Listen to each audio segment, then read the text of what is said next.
Good morning. We're going to get started this morning with an invocation from Lieutenant Stephen Harris, Chaplain of the Oklahoma City Fire Department, followed by the Pledge of Allegiance led by Caitlin Boner and Robin Shirley.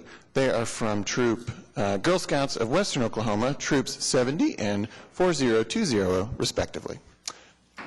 Lieutenant Harris.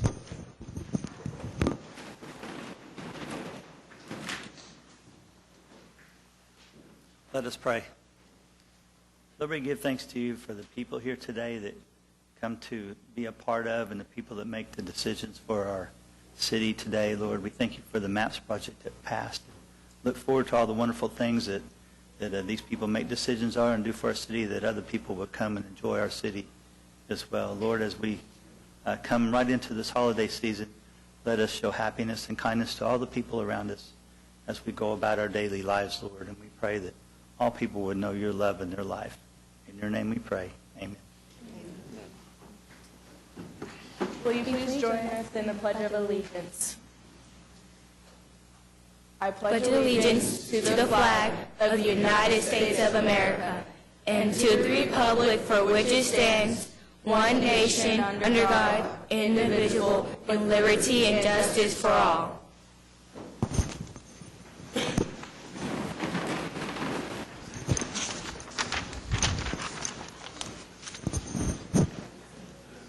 All right, I call this meeting of the City Council to order, and we have two presentations, and I will make my way to the front.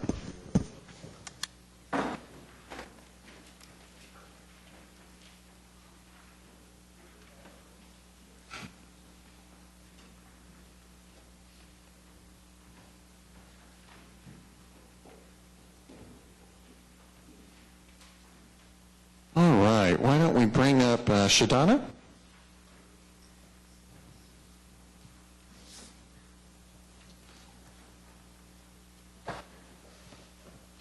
So, of course, every month we recognize a teacher, and teachers are making the greatest impact on our young people in the city, and we are very grateful to have such amazing people playing that role in the lives of our children. And we have a great representative today from Putnam City Schools, Shadana Watkins, and we would like to learn a little bit more about you, and so I would ask the clerk to read this resolution. Whereas Shadana Watkins has been named Teacher of the Month for December 2019 by the Putnam City Public Schools and the Rotary Club of Oklahoma City. Whereas Shadana received her bachelor's degree in child development from Langston University before working in a preschool classroom under a Literacy First grant. Whereas Shadana worked in the Child Development Laboratory on the campuses of Langston and Rose State for more than a decade as a teacher, assistant director, and the director. Shadana has taught full-time and currently teaches adjunct in Langston's Child Development and Early Childhood Education departments. And she also serves on their Family and Consumer Sciences Advisory Board. Whereas Shadana moved to teaching kindergarten and first grade at Putnam City's Two Lakes Elementary School, where she has served since 2016. Shadana was named Putnam City Schools Teacher of the Year in 2019. Whereas Shadana's lifelong mission is to educate young minds so they understand that learning is fun. Whereas Shadana accomplishes all this with the support of her best friend and husband, Willie Watkins, and their 3 children. Now therefore be it resolved by the Mayor and Council of the City of Oklahoma City that they do hereby recognize and commend Shadana Watkins on her selection as the December 2019 Teacher of the Month by the Putnam City Public Schools and the Rotary Club of Oklahoma City. I'm sure you noticed she is, in fact, the entire district's Teacher of the Year for 2019, and a special aspect of that is that she's a Putnam City North grad, so she brought it back home, and we are honored to have you with us today, Shadana. This is a resolution, and so it does, in fact, require a vote of the council. So is there anyone who would like to make such a motion? A motion and a second. Any further discussion? Seeing none, cast your votes. Passes unanimously. You are the Teacher of the Month.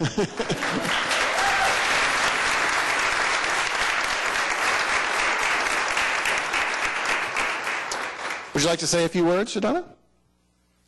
I know the answer is no, but just do it anyway. Thank you. I'm so honored just to have this opportunity, and I'm representing one of the best school districts in the state of Oklahoma and across the nation, and I'm just really honored to have this opportunity. Thank you. Thank you for all you do every single day. Let's thank Shadana one more time.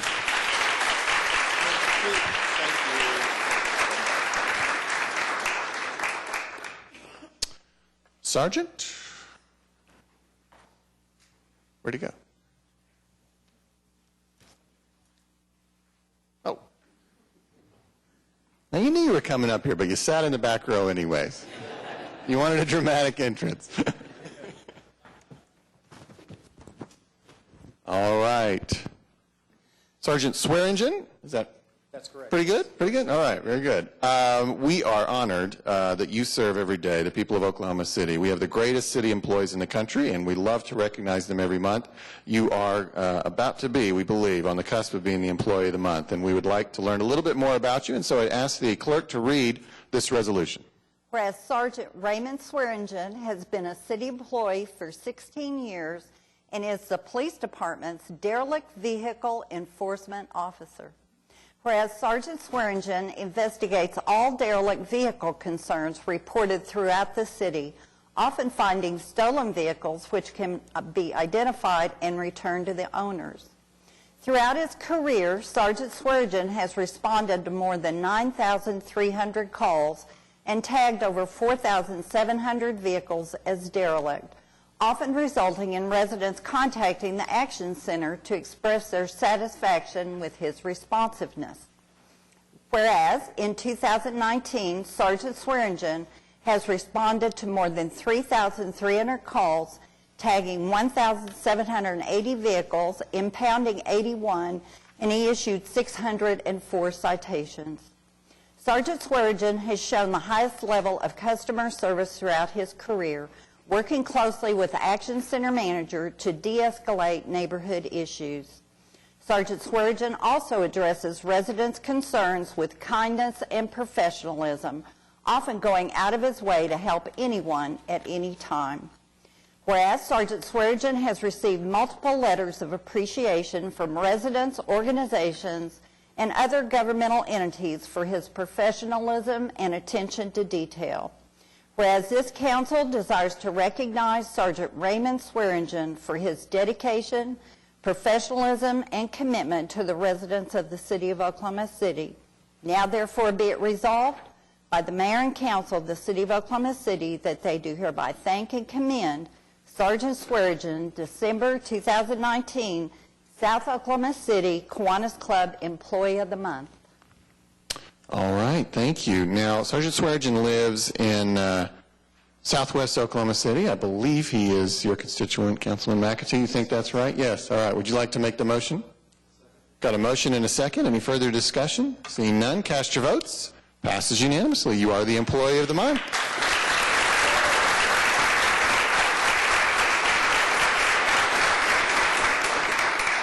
Now, I hope you listened carefully. In 2019 alone, which is not even completed yet, you have responded to more than 3,300 calls and tagged 1,780 vehicles. When you see a derelict vehicle in the city of Oklahoma City, it's Sergeant Swearingen. There's no one else who does what you do. And so that's a remarkable workload, and thank you for doing that. And obviously that does mean a lot to our neighborhoods. So thank you for your service. Would you like to say a few words? I would. I'm so honored and privileged to receive this award, and I accept it on behalf of the Action Center, the command staff, and the leadership within the city. I'm very proud to work where I do, and in fact, on the side of our police cars, it says we serve with pride. I take that to heart, and I will continue to do that throughout the rest of my career. Well, thank you. Let's thank him one more time. Congratulations. Proud of you.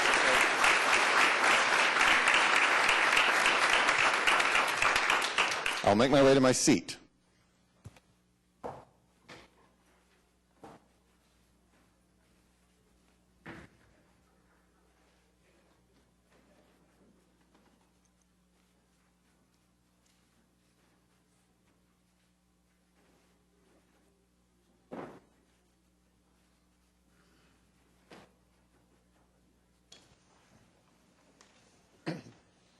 All right, now we return to the agenda where we are still on Office of the Mayor, item 3 on page 1. We have item 3C. This is a resolution improving travel and reimbursement for me to attend the U.S. Conference of Mayors Civic I.O. Mayors Summit in Austin in March. Got a motion and a second. Any further discussion? Seeing none, cast your votes. Passes unanimously and with the required 6 affirmative votes. We also have item 3D, appointment of Rob Littlefield to serve as a member of the Traffic and Transportation Commission. Got a motion and a second. Any further discussion? Seeing none, cast your votes. Passes unanimously. Now we're on item 4, Journal of Council Proceedings. We have items A and B we can take with one motion. Got a motion and a second. Any further discussion? Seeing none, cast your votes. Passes unanimously. Now we're at item 5, request for uncontested continuances. I see we already have listed here item 11A1 to strike. Mr. City Manager, are there any other further items? Yes. We also have on page 24 item 9N1 and 2. We're going to strike that item. The owner has repaired that structure. The location of that is 901. It's item A. So N1 and 2. And then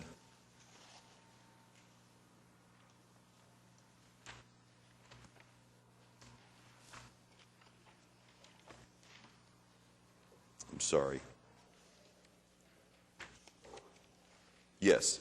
So it's item N1 and 2, and it's item 1A, N1 and 2 both, and it includes A, which is 901 East Drive, and the owner has repaired that structure. And then on page 25, we have item 901, unsecured structures. Item F, we'll strike all of these items from the agenda. 2237 Northwest 22nd Street, the owner is secured. Item H, 1534 Northwest 32nd Street, the owner has secured. Item J, 1300 Southeast 40th Street, the owner has secured. Item O, 809 Northeast 81st Street, the owner has secured. And then on page 25, under 9P1, abandoned buildings, item F, we'll strike this item from the agenda. It's 1300 Southeast 40th Street, the owner has secured. And then items 9Q1 and 2, this is the Capitol Hill Business Improvement District, and these items, we need to do some more work on the district boundaries, and so those items will be stricken as well. And that is all that I have. Okay. So on 11A2, we will retain that? Yes. Okay. All right. Moving on, we have no revocable permits today. Too cold to do anything outside. So we will recess the council meeting. We will convene as the Oklahoma City Municipal Facilities Authority. We have items A through F, but I believe we have a presentation on item A that Yes. may also bridge some other items as well. Yes, so Brent Bryan, our finance director, is going to make a presentation this morning. So we have several of, you notice in your packets, there are several of the financial statements, including our comprehensive annual financial report for the entire city and the city organization. But we also have the financials for the MFA, for the PPA, and for the Oklahoma City the Environmental Assistance Trust. And so Brent's just going to make a presentation on all of these items. To cover those items are in the packets under the appropriate places in their agenda, and Brent will just cover all of those right now. Thank you. Good morning. Brent Bryant, Finance Director. As the City Manager said, we have five year-end reports that we're going to go over with you this morning. And the first one, but before I get started, I want to acknowledge our Controller, Laura Pappas, along with our Assistant Controller, Alex Fedek and Christy Jameson, along with our entire accounting team. They're here. If they wouldn't mind standing, I would appreciate it, just so you can see. These are the people behind the scenes accounting for all of our dollars that citizens that provide to us, and they do a great job, and I'd just like to recognize them and thank them for their efforts. Thank you.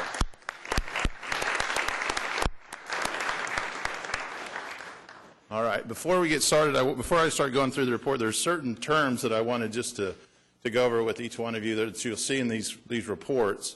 One of them is the net position. That's one way that we calculate and view the overall health of a fund.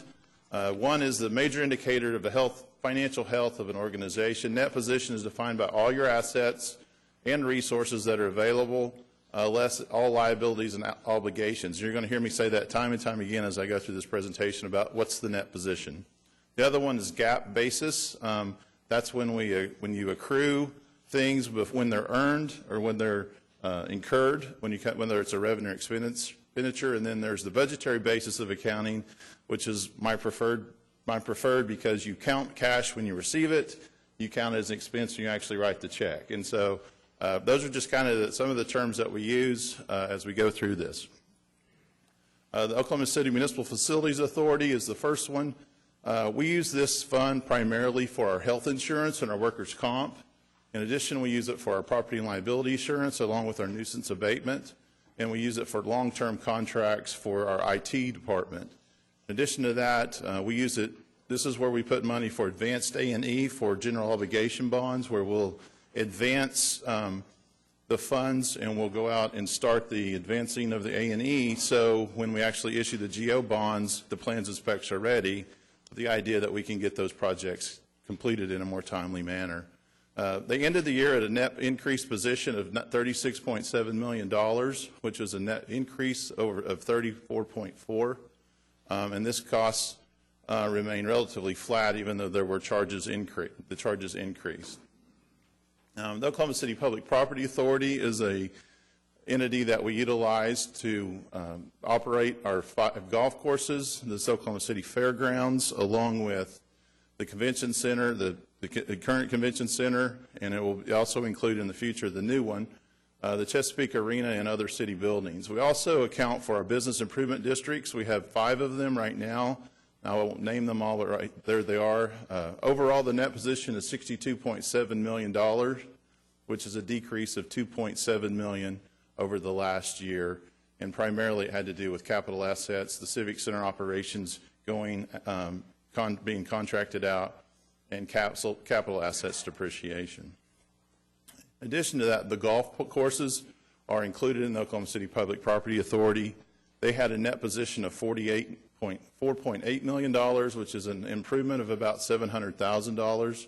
Fairgrounds had a negative net position of $22.3 compared to last year's of $19.3. This is normal because in some of these instances, you'll see a trust will go out and issue debt, and then it will use that debt for an asset, but that asset will be counted on a different set of books. So that's a typical thing with some of our trusts. It's primarily, if you look at the Oklahoma City Economic Development Trust, that happens a lot where we have incurred debt, but then we actually provide assistance to someone and we don't get a corresponding asset in return, so that's why you end up with a negative type situation.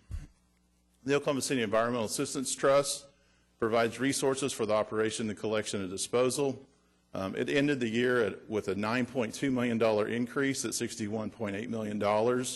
This is a very well-run trust. The Utilities Department does a great job with that, and they use this for capital projects, and they also use it for rate stabilization. In addition to it, when we have storms that come through, this is where they access the funds to do storm debris removal and stuff like that. The city's CAFR, also known as the Comprehensive Annual Financial Report, had a net position of $2.3 billion for 2019, which is an increase from 2.1. Our component units, which include the trust, had a net position of $1.6 billion, which is an increase from $1.5 billion. Total assets increased about $200 million due to the following issuance of bonds, GO bonds, increases in sales and use tax funds, an increase in donated capital, and increase in non-current assets. From a fiduciary standpoint, our net position, when you look at the different funds that we have, like the Oklahoma City Employee Retirement System, also known as OKRS, the Copper Retirement Fund, and then the OPEB Trust. And the OPEB Trust is for Post-Employment Benefits Trust that we were required to set up many years ago. The net position is $834 million, which is about a $23 million increase. The majority of the net comes from OKRS, which is the Employee Retirement System, which has a net pension asset of 103.92%. And that's, you'll hear stuff about other pensions throughout the country about pension funds not being fully funded. In this case, ours is, and that's something to be very proud of, and that has to do with the conservative financial management of the council over the years and just the way things have been done. OPEB is funded at 12.1%. It's going to take a while to build that one up, but it increased in 1 year from 8.6, it went up to 12.1. And finally, fund balance. We ended the year with all our funds. We had $1.2 billion, which is an increase of $13.4 million. From a general fund or GAAP basis, the general fund had $164 million, which is an increase of $22 million from the prior year.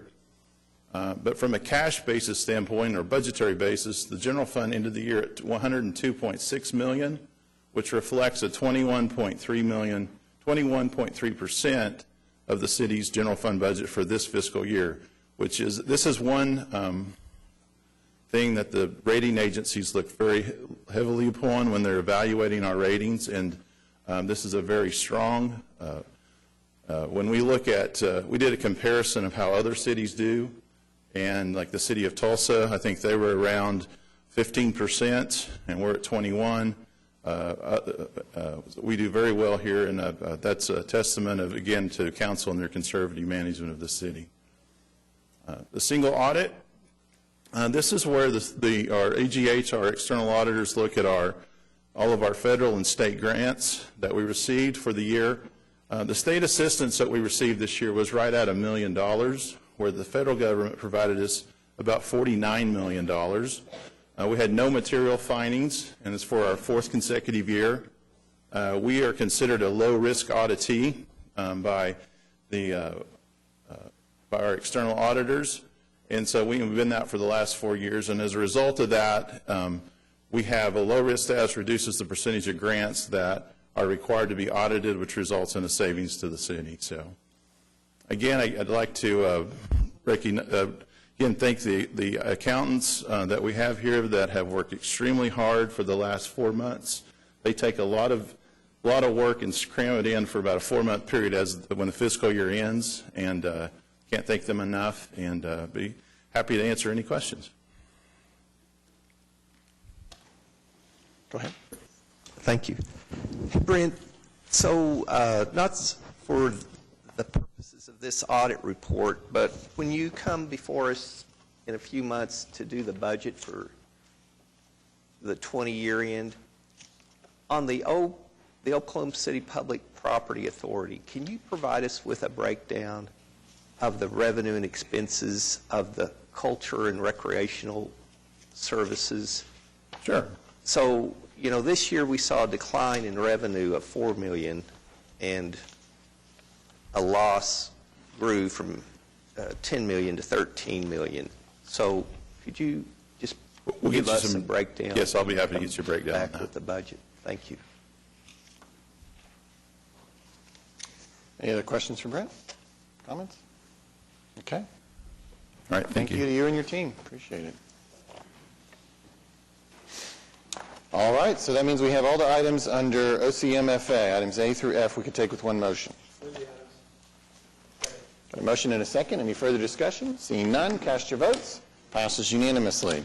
We'll adjourn OCMFA and convene as the Oklahoma City Public Property Authority, where we have items A through D. We can take with one motion. Got a motion and a second. Any further discussion? Seeing none, cast your votes. Passes unanimously. We'll adjourn OCPPA and convene as the Oklahoma City Environmental Assistance Trust, where we have items A and B we can take with one motion. Got a motion and a second. Any further discussion? Seeing none, cast your votes. Passes unanimously. We'll adjourn the Oklahoma City Environmental Assistance Trust, reconvene as the council, where we find ourselves on page 4 of your printed agenda, the consent docket, item 7, and we have one scheduled presentation, item BM. BM, that's right. And is there anything else that anybody wants to pull out for discussion or separate vote? Mayor, if I could just pull out BP, not for a separate vote, but just for a quick word. Okay. BP. Boy Paul. Okay. Your Honor, I'd like to discuss 7R, please. R. Okay. All right. Oh, go ahead. Well, can you give me some time and we talk about these other things and I'll find the exact... Sure, yeah. Yes, thank you. Okay, so we'll take what we have currently in order, which means we'll start with Councilman Stonecipher. You wanted to mention item R. Thank you. Item R is a widening project, roadway reconstruction improvements on North MacArthur. I get a lot of questions about this road, so I think it's important to note that the construction will begin September 2020, and today we are awarding the contract to TJ Campbell Construction. Heavily traveled road in our ward, and much needed improvement is forthcoming and should take about a year. Thank you. Thank you.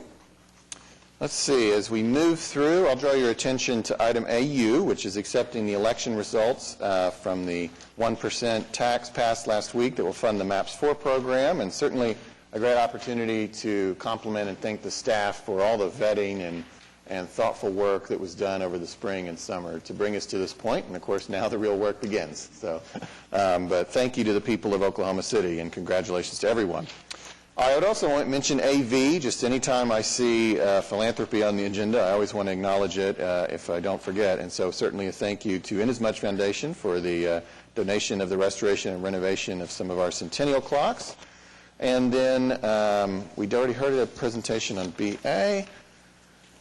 And that brings us, I believe, to BM for the presentation we already have scheduled. Yes, so David Todd and Doug Dowler. David Todd, our MAPS manager, program manager, and Doug Dowler, our budget director, will give us a presentation. There were some questions on this item before when we went out for the bid, and we've got the bids in. We're ready to award those, and so I wanted to have them just give a quick presentation, both on what we're doing with the project as well as the financial analysis that was done on the potential for revenue that it'll produce.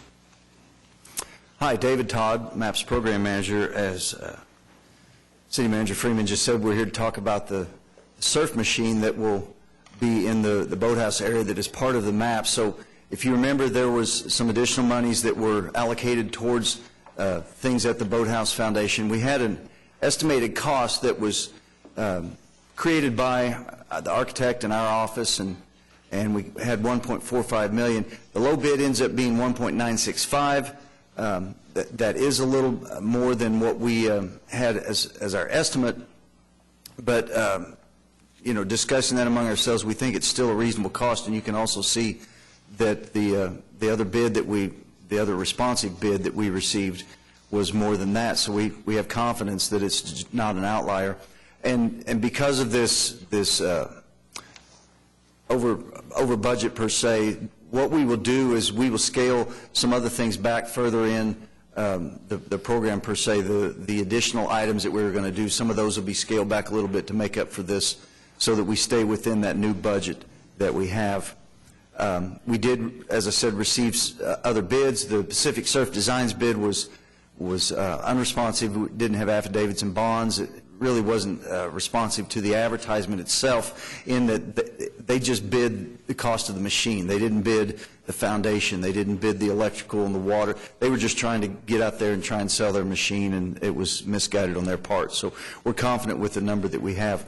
As far as the economics on this, I'd like to turn it over to Doug Dowler, and he will talk to you about some of that. Good morning, Doug Dowler, the Budget Director for the city. The foundation prepared a pro forma to look at the impact of the surf machine on their operating, and they've estimated expenses of about $70,000 with revenue generated of about $320,000, so a gain of $250,000. And so our staff, we've looked at this projections, and we do feel it's a conservative projection. They did not include additional sales of their all-attraction pass that allows you to do the rafting, the zip line, the surfing. They just looked at if people just buy the surfing pass, just that single attraction, that would generate the $250,000. If this generates additional sales of those all-attraction passes, there will be more revenue available to the foundation for operations there of the adventure program. So we do feel that this is a reasonable estimate, that this would generate about $250,000 a year to help with the bottom line at the Boathouse Foundation. One of the other questions was just in terms of where these facilities are located. There are 4 of these in the Dallas-Fort Worth area. There are a couple up in the Kansas City area, and then there's one in Baton Rouge, Louisiana. there are not any of the surf attractions anywhere in the state of Oklahoma. So this will be the first one in Oklahoma. And so, again, we feel that this is going to be a significant improvement to the bottom line at the foundation. So I'd be happy to answer any questions you might have. I do have a question. So when we were briefed on this a few weeks ago, the Plano and the Baton Rouge, as well as Kansas City locations, I actually called them to see, I wanted to find out how much do their entrance use of their machines cost. And the city of Plano in particular said it's just a $5 or $6 entry fee.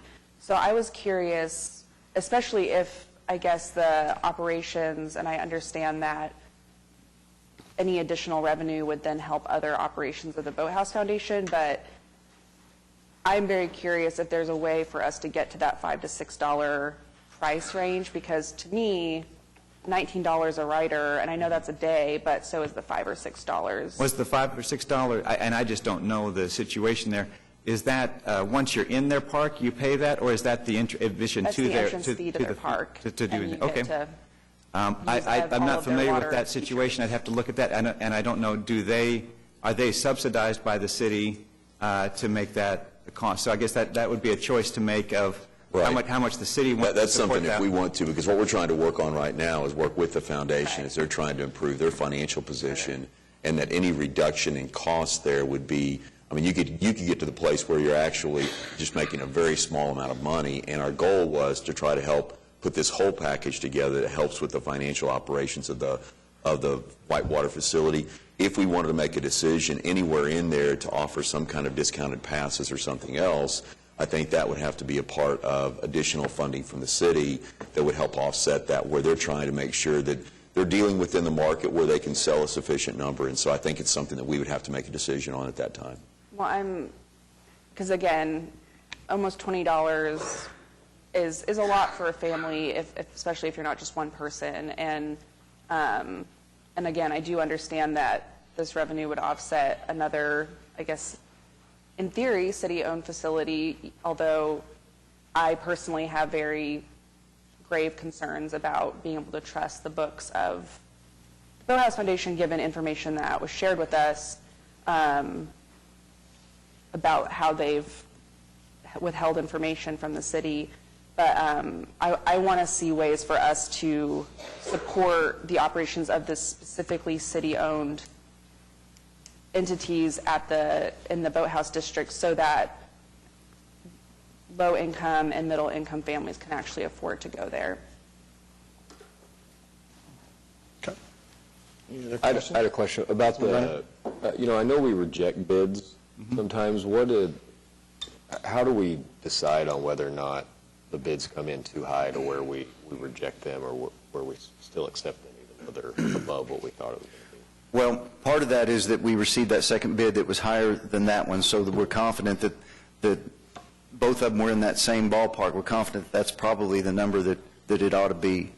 Then the thought is, well, we could reject bids, but will they possibly bid it again, and what are the ramifications on that? And then we also talked to the contractor about why it might be higher, and some of it was that because of the location of where this surf machine is going to go, there's going to be damage to existing things that they'll have to replace, like sidewalks that'll get cracked and broken, and they'll have to pull those out and replace them. So that was some of the things that we didn't have in there. Were you expecting more than just 3 bids, or well, really 2? Yeah, we always hope that we get more than that.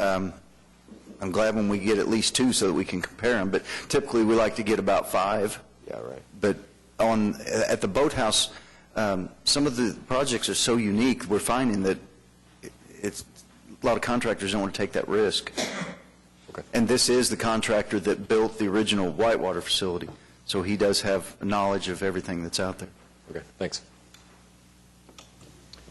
I've got a comment. So when this was presented earlier, I just didn't give it too much thought, thinking, well, we'd already approved this, I'm going to use the term, $8 million. But then I began thinking about this and reviewed our council meeting from October 9th, 2018. 3 significant one in particular, misrepresentations were made during that presentation. One, the whole issue was urgency, that the money had to be provided to them that month so that they could then spend the money on projects so they would have them available for the summer of 2019. That time is past. The money has not been spent. So I no longer feel committed to spending the money at this time and feel like, as the discussion took over 30 minutes a year ago, to put them back with the other projects. I'm not denying this at this time. I'm just saying, let's hold off on funding it until all of the projects for MAPS 3 have been completed, and we know for sure exactly how much surplus we have, and then divide it among the projects at that time. Perhaps that would encourage us to complete the 3 remaining projects that have yet to be started, as well as begin to take a serious look at what other projects we want to fund. The other misinformation that was presented to us at that time was that by funding the boathouse, they would not be back before the council seeking funds. Now, I need to qualify that seeking funds for MAPS 3, but at the time when they said no longer coming back to the council seeking funds, I did not anticipate we would be funding them out of our operating budgets. So based upon that, I don't feel obligated to allow this to go forward at this time. I'm not suggesting we deny this expenditure, but just put them back with the other programs and look at it all at once. Thank you. I'd like to say, now that I have been to one of the meetings for the Boathouse Foundation, it has helped me to understand a lot of why they are in the position that they're in. And unfortunately, as we've said in our previous council meetings, one of the things that we know is that they have not fully told their story when it comes to what the Boathouse Foundation is, where they've come from, and exactly where they are as it pertains to very, very generous donations. And their funder, as we know, passed away, and therefore they had to restructure and say, we have to go back to the drawing board and start this over. And I will say, again, even at the meeting I attended, which was December the 5th, the main thing that we talked about was the restructuring of the board. So they're having an issue all around when it comes to just the board structure. And unfortunately, I know that obviously that has nothing to do with us, but at the same time it does, because therefore, because of what they're going through, without them just saying up front, this is what has happened to us, now we have to bear their burden, if that's a word to use for this. So that's where I see the unfortunate part of the miscommunication as to the Boathouse Foundation and what has happened. And I don't take away from that October meeting, because all of us, I believe, left a little frustrated with the process of just not saying what has taken place and saying this is where we are. So again, I do think that there are some things we probably should pause on to allow them to restructure their foundation and rely and see how they can get more and better support. And I also agree that we do have an issue when it comes to this whitewater facility and the community that's around it who are unable to be a part of it. And I know they're looking at ways for scholarship opportunities and ways to fill those gaps for some of our underserved communities. But again, this is a foundation issue, and it's unfortunate that we're in the loop of that foundation issue. But if I can speak, I can just say for them that they are going through a reconstruction phase of their board, and this is just a very unfortunate time for all of us right now when it comes to that. Well, again, thank you for that information. That even encourages me further to postpone granting the release of these funds if they are going through restructuring. And again, if we go through with this process and allow the funds to be spent, we're inviting other people, groups, organizations making presentations to us with false information. Now, those issues that were presented back in October of 18 were very significant. We would have had a vote had it not been for the fact that this was so urgent, but yet over a year later, the funds have not been spent. And so I'm just going to leave it at that. I think it's inviting others to come forward, not be concerned with the accuracy of the information presented to us if we move to pass this expenditure. I would mention also that what was presented at that time with the urgency, that it was their desire to have that, the foundation's desire to have that in place to be able to operate for the season. But in reality, when we started working through the design process, and we managed the project through our MAPS office, when we worked through the design and all, it was just not realistic that we would be able to get it done. That was the desire, but we weren't able to get that done. So it wasn't the foundation delaying that. That was still their desire. They would have loved to have had that additional revenue at the time. So I just wanted to make sure and clarify Craig, that. that should have been brought back to this council and allowed us to reconsider our action there. Understand. All right, any other comments or questions on this topic? Councilman McAtee. Can somebody articulate exactly where we do stand on all of this? Right now we're in the process of, we agreed to do a $1.5 million additional payment to the foundation for this year, a total. Talking about the operating. Right, the operations. Is that what you're talking about, the operations, or where we are with the projects? Okay, so with the operations, we're still in the process that they provide financial information to our finance department every month. We're looking at that and reviewing that. I think we've paid about $1.1 million. And by the end of this month, it will. By the end of this month, it'll be $1.1 million. They'll need less as we go into the months where they're down. They don't have as much revenue flowing in, but we won't be requiring as much. Our expectation is by the end of the year, by the end of the fiscal year, that we will have paid that $1.5 million. And we'll be talking with them because they had made the request originally that they would need funding going into next year as well, and we'll have discussions with them about that.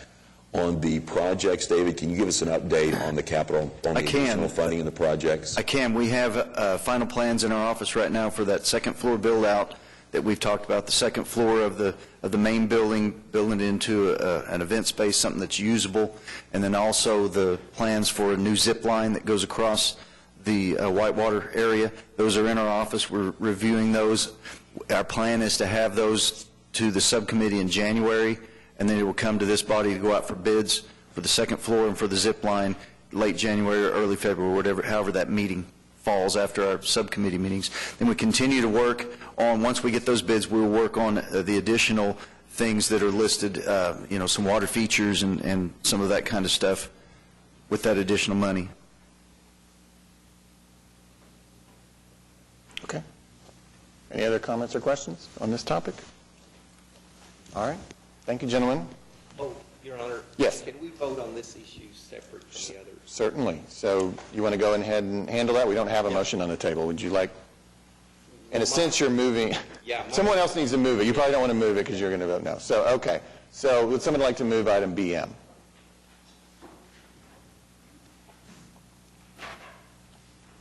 I'm not sure. Okay, so if there's no motion, then it still sits there, Okay, but it will be. Postpone funding this until we can review all the projects from the surplus that'll be awarded. I wish the attorney was here. Okay, so you're asking essentially a deferral of that item? I'm pretty flexible. I just don't think. I'm just trying to characterize it in a way that's. I mean, I could just move for. defer indefinitely? Is that a thing we can do? Okay. Well, until such time as we can, and David, this is not directed towards you. I understand. You've got the MAPS Oversight Committee and a lot of other people to get those other 3 remaining projects started and moving forward. So my comment towards that issue is not directed towards you. Right. I just want to point out, though, that if it's not awarded today, we'll have to rebid it because it will extend too far to just hold on and give it to them. Okay. No, I understand. Yeah. So your motion is to defer indefinitely, which means it's at any point it could come back. Is that what you're saying? Okay. Yes. All right. Is there a second to that motion? Can I just say something real quick? Thought if there's not a second, it dies, but go ahead. I'll wait.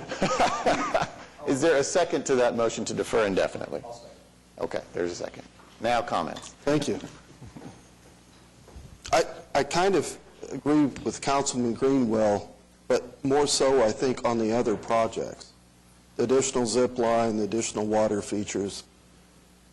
To me, with this one, we at least have a pro forma that suggests it's going to improve their bottom line, which for me makes me want to go ahead and improve this one, but almost take back the other ones and say, there's no pro forma on it. Is this water feature really going to improve their production over there? Yeah, and I think to piggyback on that, I would say that we just had professional staff tell us this will diminish their need for operating subsidy by $250,000, which means that's $250,000 they're not going to be asking us for 6 months from now or whatever, and that's hard to walk away from. Let me ask you this Mhm. then. Are you suggesting that this, because we've been, in a sense, have at least verbally committed to fund them another $1.5 million out of operations next year? Oh, I don't know I don't feel like I've... We don't have the commitment yet. That's something we're going to evaluate with them. Yeah. But they did request that. Right. Okay. Then, let me say it this way. Are we prepared not to exceed $1.2.5 million, $1,250,000 in terms of funding for next year instead of the proposed $1.5 million? Oh, your mic's not on. Oh. But we heard you. Yes, I'm sorry. Thank you. I don't feel like we're committed to anything, so I don't. Oh, I think it's obvious that we were told we needed to fund them $1.5 million for operations this year, and to expect them being back a year from now asking for another $1.5 million. That's why we're getting these monthly financial statements, or quarterly. All right. Okay. Ready to vote? Well, has a second been made? Yes. Councilman Griner made a second. I'm sorry. Yes. So this Motion is to defer indefinitely. So a yes vote is to defer it indefinitely. A no vote is to essentially leave it on today's consent docket. All right. Any other discussion? Seeing none, cast your votes. Motion fails 4-5. Okay. We're back on the consent docket. You want to move on to BP, Councilman Stone? Thank you, Mayor. This is a donation agreement between Fields and Futures Foundation in the park area at Southern Oaks Park at 6818 South Walker Avenue. And I just wanted to highlight again some of the great work that Fields and Futures does in our community, whether it's with Oklahoma City Public Schools, rebuilding the fields, rebuilding youth fields all over town, working with parks, helping to stretch our parks capital dollars. And this is really another case of that. The estimated value of the contribution is $673,000 and change. And I can't say enough about Fields and Futures. I know back when I was coaching PAL, they were instrumental in helping us try to make sure that we had enough fields for our kids to use. And Tim and Liz McLaughlin do a fantastic job with that, so I just wanted to say thank you. Okay. Is there any other items, Councilman Greenwell, you thought you might have something that was going to come? That was it. Okay. May I bring up something? Absolutely. I'm kind of like Councilman Greenwell. I figured out what I wanted to talk about after the fact. I wanted to bring up L, and the reason I wanted to bring up L is that we have public art for the USA Softball Hall of Fame complex. for the request for qualifications to be advertised. So I just wanted to make mention that we need some art, and we are really hoping that it comes from the community, or at least from the city of Oklahoma City, and a local artist, should I say, that responds, and that we can have some beautiful work in this USA Softball Hall of Fame. And I just want to make mention to keep in mind this art will be seen by people from all across the world that come to this USA complex every single summer, because I can't get down Grand because of that full week of traffic that's in the community. But that's a great thing to have when you're showing off a USA complex such as this. So I just wanted to make mention of that. Thank you. Okay. Any other items? Okay. Is there a motion to adopt the consent docket? I'll move the consent docket. Got a motion and a second. Any further discussion? Seeing none, cast your votes. Councilwoman Nice. Passes unanimously. All right, that brings us to page 19, the concurrence docket, where we have one item today, concurrence with the Oklahoma City Economic Development Trust and approving economic development agreement with Wheeler Community Foundation, and believe we have a presentation. Yes. Brent Bryant, our finance director, is here for a presentation on this item. Good morning again. Brent Bryant, Finance Director. I wanted to give you just kind of a history of TIF District number 12, which is the Western Gateway TIF District. It was created in September of 2017. It's a pure ad valorem tax TIF. There's no sales tax associated with it. It has a project plan budget of $120 million. It was designed to promote a mixed-use development and its increment for 2019 is right at $13,000. The TIF budget of $120 million included $60 million for infrastructure, $20 million for an elementary school, and $40 million for a middle or high school type facility.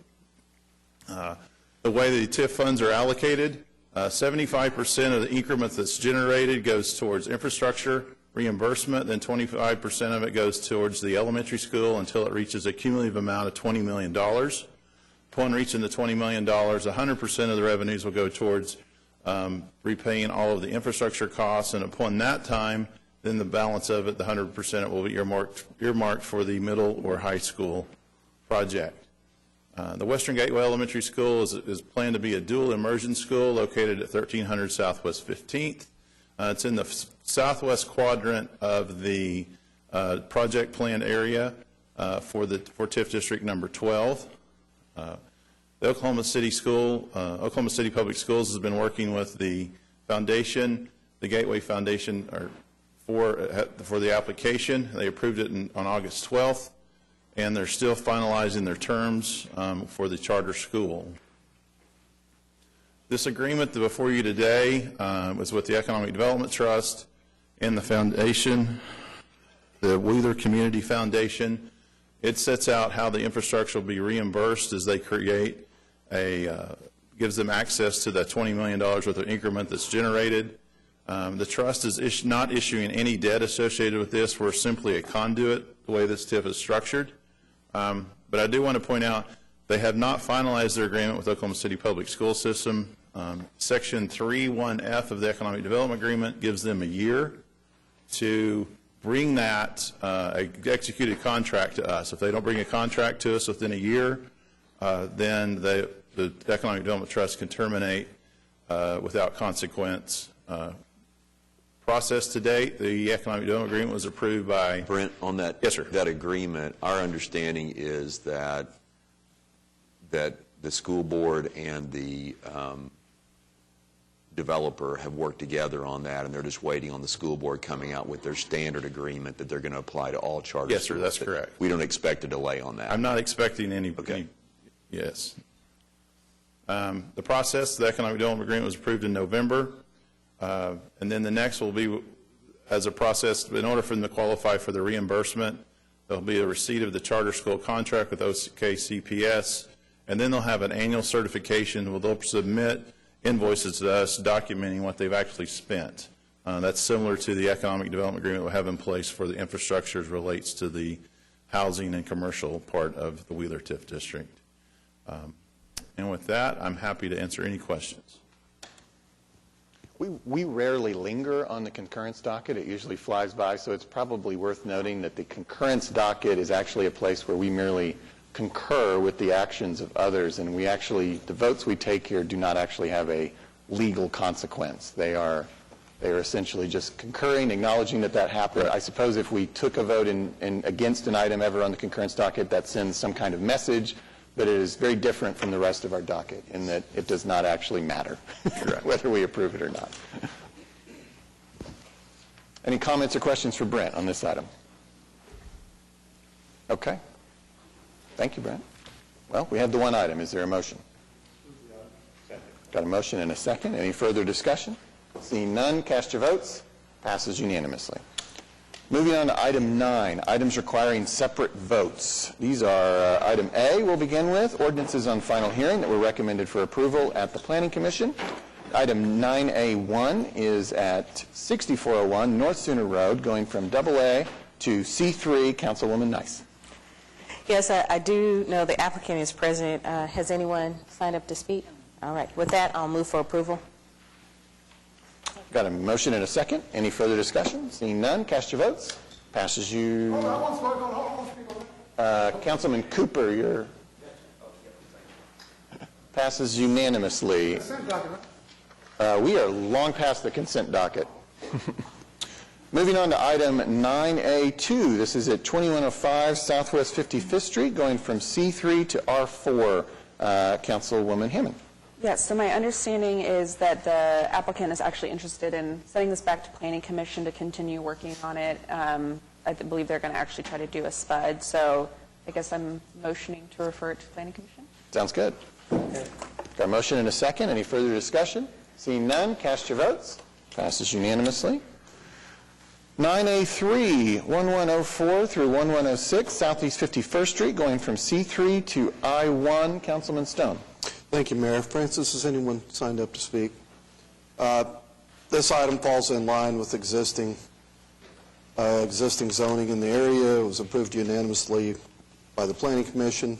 Unless anyone has any questions, I would move for approval. Got a motion and a second. Any further discussion? Seeing none, cast your votes. Passes unanimously. 9A4 is at 220 Northwest 95th Street, going from R1 to I1. Councilwoman Nice. Yes, Ms. Francis? All right. With that, I'll move for approval.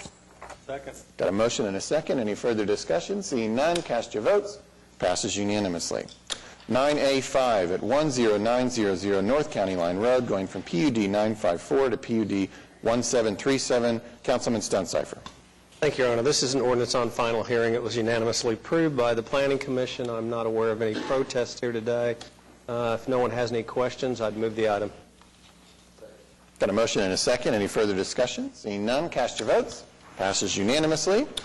9A6, 10020 West Wilshire Boulevard, going from R1 and SPUD 470 to SPUD 1148.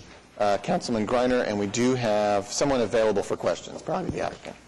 This is to allow a wholesale tree nursery on Wilshire Boulevard. It got unanimous approval from Planning Commission, and I don't think there's been any protest. So with that, I move for approval. Got a motion and a second. Any further discussion? Seeing none, cast your votes. Councilman Cooper is back. Do you have? There we go. Passes unanimously. 9A7, 526 Southeast 12th Street, going from R1 to SPUD 1159. Councilwoman Nice. Yes. Has anyone signed up to speak for this, Ms. Francis? All right. With that, I'll move for approval. Second. Got a motion and a second. Any further discussion? Seeing none, cast your votes. Passes unanimously. I'm sorry? You can tell us what you just said something about stuff when you start flying through what we pass it. I say the item, and I read the entire item, and you have an agenda that you can follow along with. Moving on, sir, you signed up to speak. That's how you speak. I answered your question. We're moving on. 9A8, 1516 North MacArthur Boulevard, going from R1 to SPUD 1161. Councilman McAtee. Thank you, Your Honor. Is the applicant present? Okay. This is to allow auto sales on MacArthur.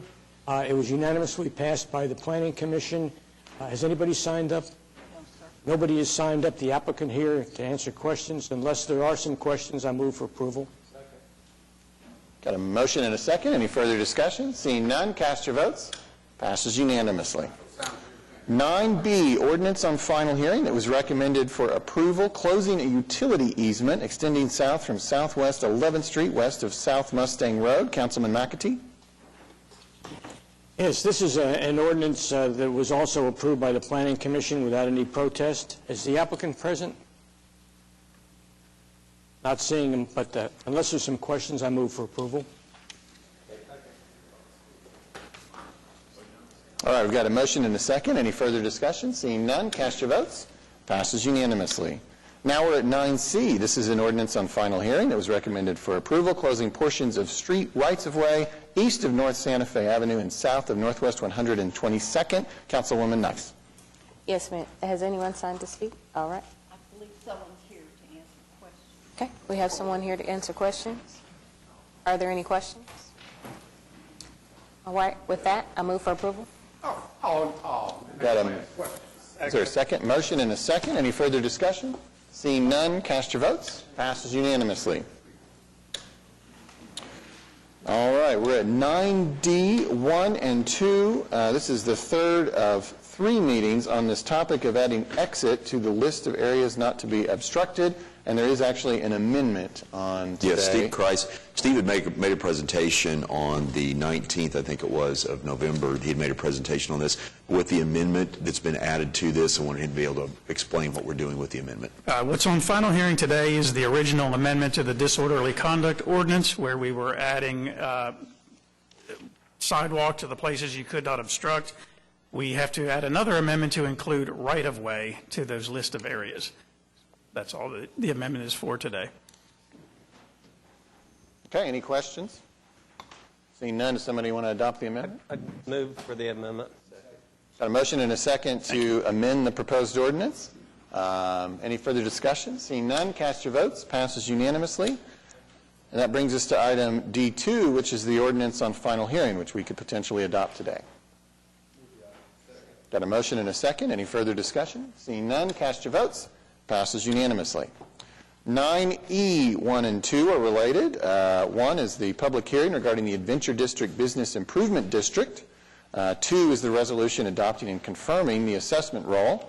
Is there anyone here who wishes to speak under the public hearing portion found at 9E1 regarding the Adventure District Business Improvement District? Come forward. State your name and address, and your remarks to 3 minutes. 2900 Northeast 18th Street. I'm for anything and everything that y'all have a relationship to. Let me tell you that right now. I have an ultimate disrespect for anybody who tries to rob the citizens of monies that rightfully belong to them to specialized groups and interests that don't involve everybody else. So in that regard, heck no to anything that y'all got to do with or approve today. First of all, I want y'all to know here that this is a racial discrimination. Y'all taking all the money, keeping it downtown from people who are on the east side who need things, and you got people so-called on outside that's preventing us from having our access to monies that are geared toward bettering our own interest. Instead, interests of the few, the wealthy and not proud Marines. I'll end it at this because I'm going to have some more fun from here on out. Have a good day. All right, there's an Alyssa Bryant who signed up to support 9E. I wonder. I'll speak for myself. How about that? Okay. And also Tiffany. Do you, are you okay? Or okay. All right. Only if needed, she wrote. All right. So we are still on the public hearing. Anyone else wish to speak? Seeing none, we can move on to item 9E2, the resolution adopting and confirming an assessment roll year 2020 for the Adventure District Business, whatever, you know what it is. Moving on, etc. Is there a motion? Got a motion and a second. Any further discussion? Seeing none, cast your votes. Passes unanimously. 9F is an ordinance on final hearing, adopting and setting the assessment roll year 2020 for the Adventure District Business Improvement District, obviously related to the previous items. This is the ordinance, however. Is there a motion?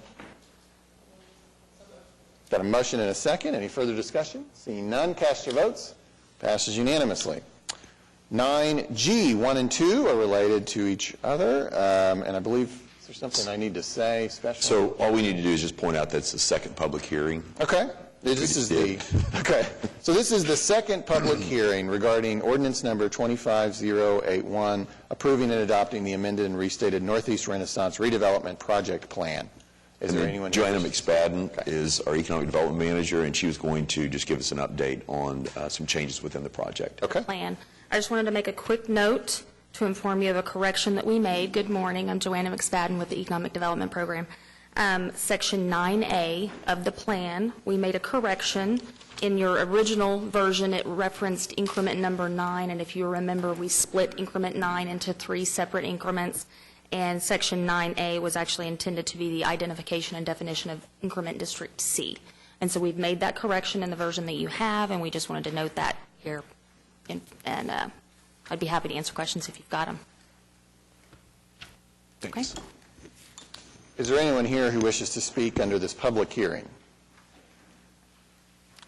Seeing none, we're at 9G2, the ordinance number 26310 on final hearing with emergency regarding the Northeast Renaissance Redevelopment Project Plan. Oh, yeah, well, I want to speak on the Northeast. Yes. Yes, sir. We can return to the public hearing briefly, if you'd state your name and Thank address. you. Again, Michael Washington, 2900 Northeast 18th Street. Oh, no.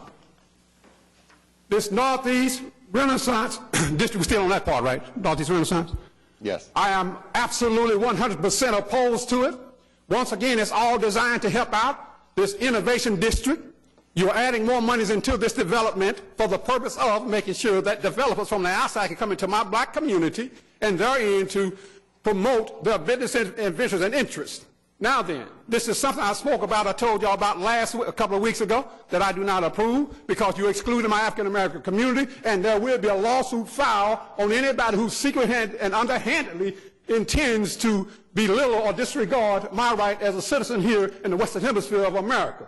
Now, number one, I am a political activist, and I will speak out on injustices no matter where they may arise. Again, Kathy O'Connor, who was over the economic development portion of this extensive increase in this economic development on the northeast side, is for the purpose, once again, of bringing her buddies in. And as she clearly stated a couple of weeks ago, that we will get to own certain parts of all the developments. Now, how is this private entity owned by Larry Nichols, by the way, everybody? How is this private interest itself going to have a direct involvement in the Northeast Renaissance of Oklahoma City, y'all? We're not going to tolerate this. We got one political activist, one community activist, one black man on the northeast side who's going to speak out in behalf of his people and don't care who like it or not. Isn't that something? Isn't that interesting? Don't care who's listening behind me. The black faces don't have a problem with me. Oh, well, get your coffee and drink it because I've had mine already. Now then, I'm not having an energy drink to it. You can see I'm very active. Is that right? Now then, it's not going to be anybody going to come into my black community. It's starting now. Your innovation district ain't going to work. Your Northeast Renaissance district ain't going to work. And those black people you got working in our district over there is not going to work. Now then, I'll leave. Thank you very much because I'll be back. I want to continue to reiterate the communication even from the last meeting, since we have to repeat it again and again and again for you. First of all, the public improvements and developments have been increased with this TIF, and that is so we can have public improvements and development in our community. Secondly, I want to continue to reiterate the fact that we have already had the discussion. We did it during our MAPS presentations. Innovation District has their own TIF. They don't need this TIF. They have their own, and that is something we have already discussed, and we have already discussed even the benefits of how the Innovation District needs to also ensure that they are connecting and communicating with the community. So none of this has not been said publicly about how it needs to be communicated to the community. So again, I want to reiterate, when it comes to this TIF 9, as we look at the improvements and why it was increased as far as the money, it is again for public improvements to the area of where this TIF has been designated. for the increment to be used for the project areas. Thank you very much. Thank you. Okay, you already spoke on this item. You only get one shot at it. All right, we are now on 9G2, ordinance number 26310, on final hearing with emergency. Does that mean, by the way, do we actually want to adopt emergency on this? Yes. Okay. All right. Well, we'll move the item, which will be a separate vote. So we move the item, and we got a motion and a second. Any further discussion? Seeing none, cast your votes. Passes unanimously. Move the emergency. Got a motion and a second on the emergency. Any further discussion? Seeing none, cast your votes. Passes unanimously. Okay. 9H1. This is the public hearing regarding the joint resolution with the Oklahoma City Economic Development Trust approving allocations outlined in item 9H2, which is $4.4 million from increment District B. Is there anyone here who wishes to speak under this public hearing regarding item 9H1? Please come forward, state your name and address, and keep your remarks to less than 3 minutes. Michael Washington, 2900 Northeast 18th Street. Everybody, hey, no, I'm not accepting anything, once again, that's prematurely a white supremacist move. You heard me. You're not going to hear it like this from anybody but me, because I'm the one to have the heart and determination and will to give God his first recognition. I fear no man, no entity or anyone. Why? Because I don't harm anybody other than with truth. Now then, we, the people here of Oklahoma County, Oklahoma City, who have been trampled on, disregarded, pushed to the wayside, not even recognized. Again, I fail to hear how we as African Americans are going to give an increase and be improved in our districts. Money so-called allocated for public services and all that, I haven't seen it yet. Are y'all ready for this one? From the first $60 million project that was in this tax increment finance, I failed to see where any blackface have earned anything of any tough regard from that. Come on now, y'all, contradict me if you can, Miss Nice. I'm going to give you the opportunity next when I tell you can't, since you want to target me. Are you ready for this one, though? Not only are we not going to tolerate being excluded as a unique people who started history off, who started the world off, who started recognition off, who started life off, you're not going to exclude me. Why? Because a lot of people are upset that everything came from me and ends with me. I am that Alpha and Omega, the beginning and end that you speak about in your revelation in your book. Have a good day. And again, I will leave at this. Your ancestors are not happy with your behavior. But at the same time, I do want to say that as we are looking at this allocation, which again I have to continue to repeat because it's important for us to have correct information and not allow people to spew misinformation to the community to get everybody riled up. We've had enough of that in our community, first and foremost. But I will say, as we're looking at what this entails, unfortunately, you're correct, because the TIF has been in existence for a short time period. There has not been increment. That's what I'm saying. But there is money allotted for a black developer, which is a part of this renaissance and the extra increment, the area that we're talking about. But when it comes to this particular project, we do know we have minority investment in this. And as we're looking at what this project area is, the project area will continue to be for Northeast Oklahoma City. So the benefits will be to Northeast Oklahoma City when all is said and done, because there's a benefit anyway with access to fresh fruits and vegetables for our community and those around this area when you have a community of over 7,000 residents without a grocery option, a full-service grocery option. So therefore, that is when you have these types of resources to use them effectively in a community to bring access, that's when you use it. So with that, I would move for approval if there are no more comments. Is there anyone else who wishes to speak? Seeing none, we've got a motion and a second to approve item 9H2. Any further discussion? Seeing none, cast your votes. Passes unanimously. Okay, 9I. This is the public hearing regarding ordinance relating to personnel and retirement systems. This was briefed at the last meeting. This is the second of 3 meetings for consideration of this ordinance change. This is merely the public hearing today. Is there anyone here who wishes to speak under the public hearing for this item 9I? Seeing none, we'll move on to 9J. This is the public hearing regarding the ordinance related to the zoning and planning code, amending Chapter 59, et cetera. This has to do with the Healthy Neighborhoods Overlay District, and this is the second of 3 meetings. Today is merely the public hearing. Is there anyone here who wishes to speak under 9J, the public hearing for the Healthy Overlay District?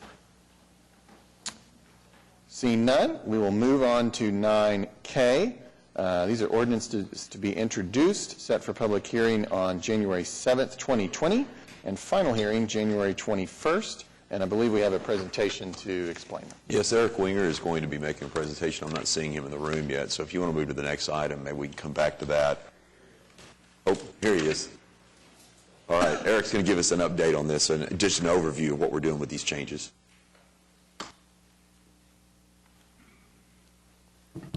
Thank you, Mr. City Manager. Eric Winger, Public Works Director. We have 2 ordinance items for your consideration today.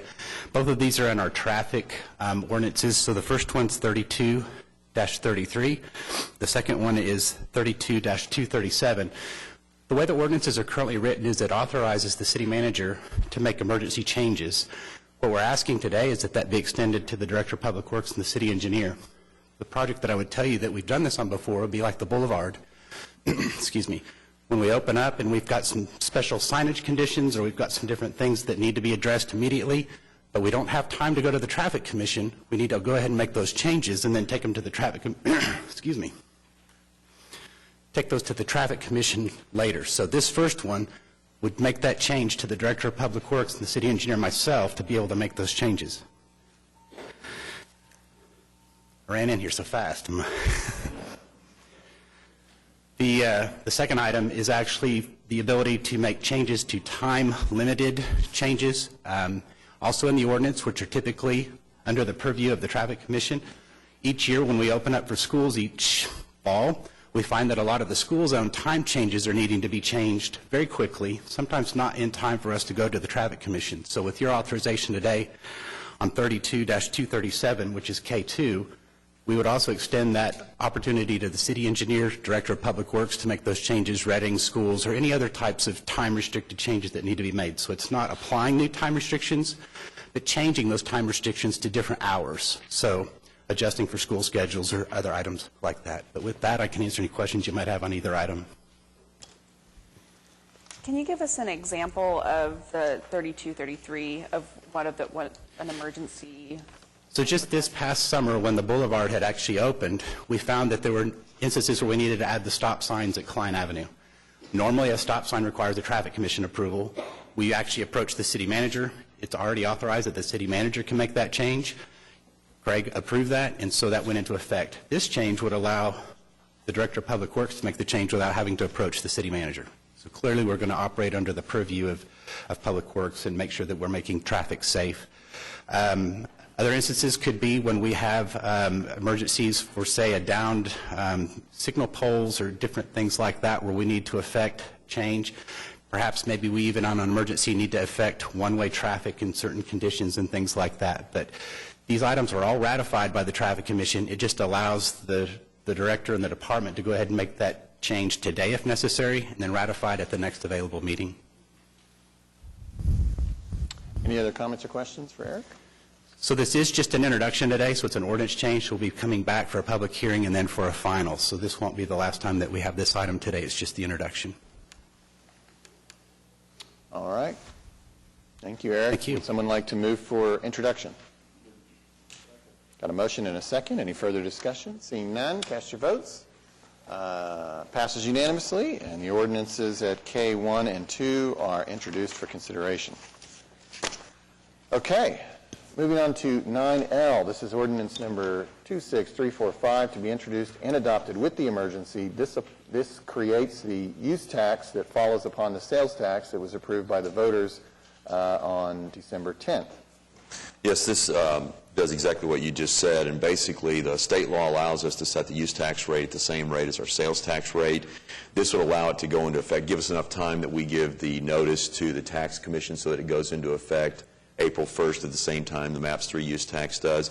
In the past, really starting back with the city and schools with the MAPS for Kids tax, we have used the use tax to pay for replacement of public safety, police and fire vehicles, particularly vehicles, but also other technical equipment that goes with the vehicles. And we've used this in that way since that time. It's something that's really important to us. We spend probably between $12 to $15 million a year on those items, and so that's something that we'll come back to you with. The use tax does generate more than what we need specifically just for public safety fleet, so we'll be talking with all the council members about that before we come back with a resolution of intent. All this will do at this point is just set in order, get us moving forward to get the tax in place. We will come back in the next few meetings to the council after meeting with you all to discuss a resolution of intent. So this does not today allocate, though you not. referenced how it's been used in the past. Yes. Today does not do that. Correct. Today merely applies it. And how would you describe to the layperson what the use tax even is? So use tax, basically a sales tax is anything that's purchased within the state and used within the city. Use tax is anything that is purchased from outside of the state and used within the city. So online sales falls under that. A lot of times you get technical equipment or construction equipment that's brought in from outside of the state into the state, that becomes use tax. But the majority of this will be used for public safety vehicles? Is that what you're saying? What I'm saying is right now we aren't determining that at this point. That's how we've done that in the past. My intent would be to include that as a part of our discussion with resolution of intent, but that will come back, and we'll have a discussion about that with resolution of intent. Thank you. Yes, sir. Okay, any other comments or questions or motions? Got a motion and a second. Any discussion? Seeing none, cast your votes. Passes unanimously. And then I believe you're looking for an emergency on this? Yes. Got a motion and a second. Any further discussion? Seeing none, cast your votes. Passes unanimously. Now we're at 9M1. This is the public hearing regarding the dilapidated structures here listed, items A through C. And we do have someone who has signed up to speak, so we'll start there. Claire Garrett. And I believe this is in regards to M1C at 1435 Northwest 39. Hello, council members and Mayor Holt. My name is Claire Garrett. My sister Lynn Garrett lives at 1439 Northwest 39th Street. That is next door to the property under discussion, which is 1435 Northwest 39. My sister cannot be here in person today because she is terminally ill at home, and I am here to speak for her. I have been living with her since August as her 24/7 caregiver ever since she got her terminal diagnosis. It has been approximately 10 months since there was a fire at 1439 Northwest 39th Street, but to date, the property owner has done nothing to make any repairs. My sister has long since replaced her damaged siding. She's repaired her roof, and she's repainted her house, which was also damaged as a result of the fire next door. While the front of 1439 is boarded up, the broken side windows and the open back door allow for easy access, and in fact, squatters have been observed by us living inside the burned out shell of this house, and they've also been observed inhabiting the garage. This puts my sister and me and other neighbors on the street at risk of having another neighborhood fire should squatters make fire this winter to heat these derelict structures that they are living in. The burned out shell of a house and also the garage are not even safe structures for squatters to inhabit, so those people are at risk too. You should be aware of that. Just half block west of Classen Boulevard is where this is located, and this section of 39th Street is a very busy, high visibility corridor. It's traveled by countless cars every day, and this burned out derelict structure gives Oklahoma City and our neighborhood an ugly black eye, and it hurts the quality of our life, and it diminishes the surrounding property values. After 10 months, it's long overdue for this property to be declared abandoned, dilapidated, and finally demolished. I thank you for the opportunity to share with you my first-person perspective on the clear and present danger that I see every day that this dilapidated property represents to our neighborhood.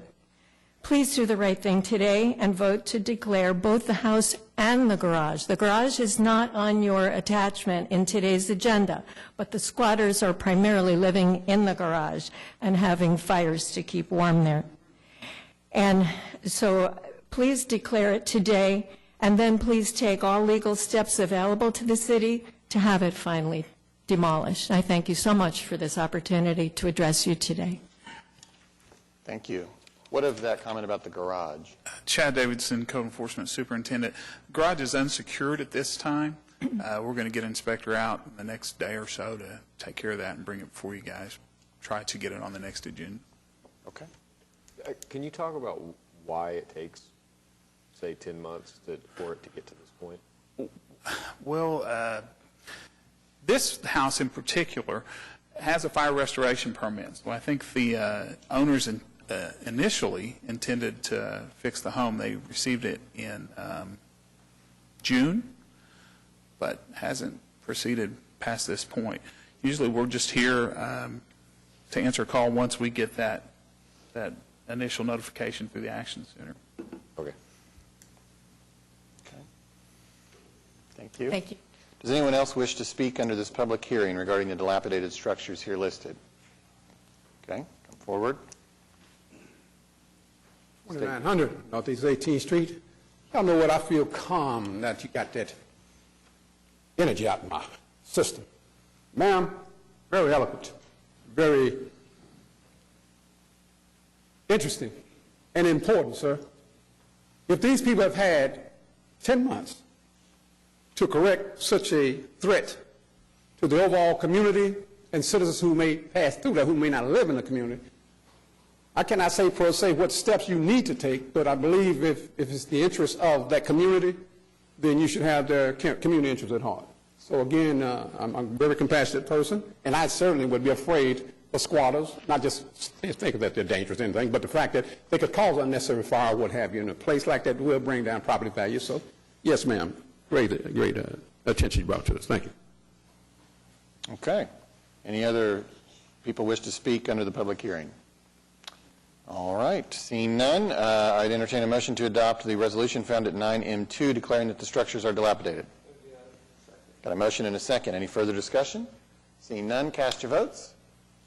Councilman Stonecipher. Passes unanimously.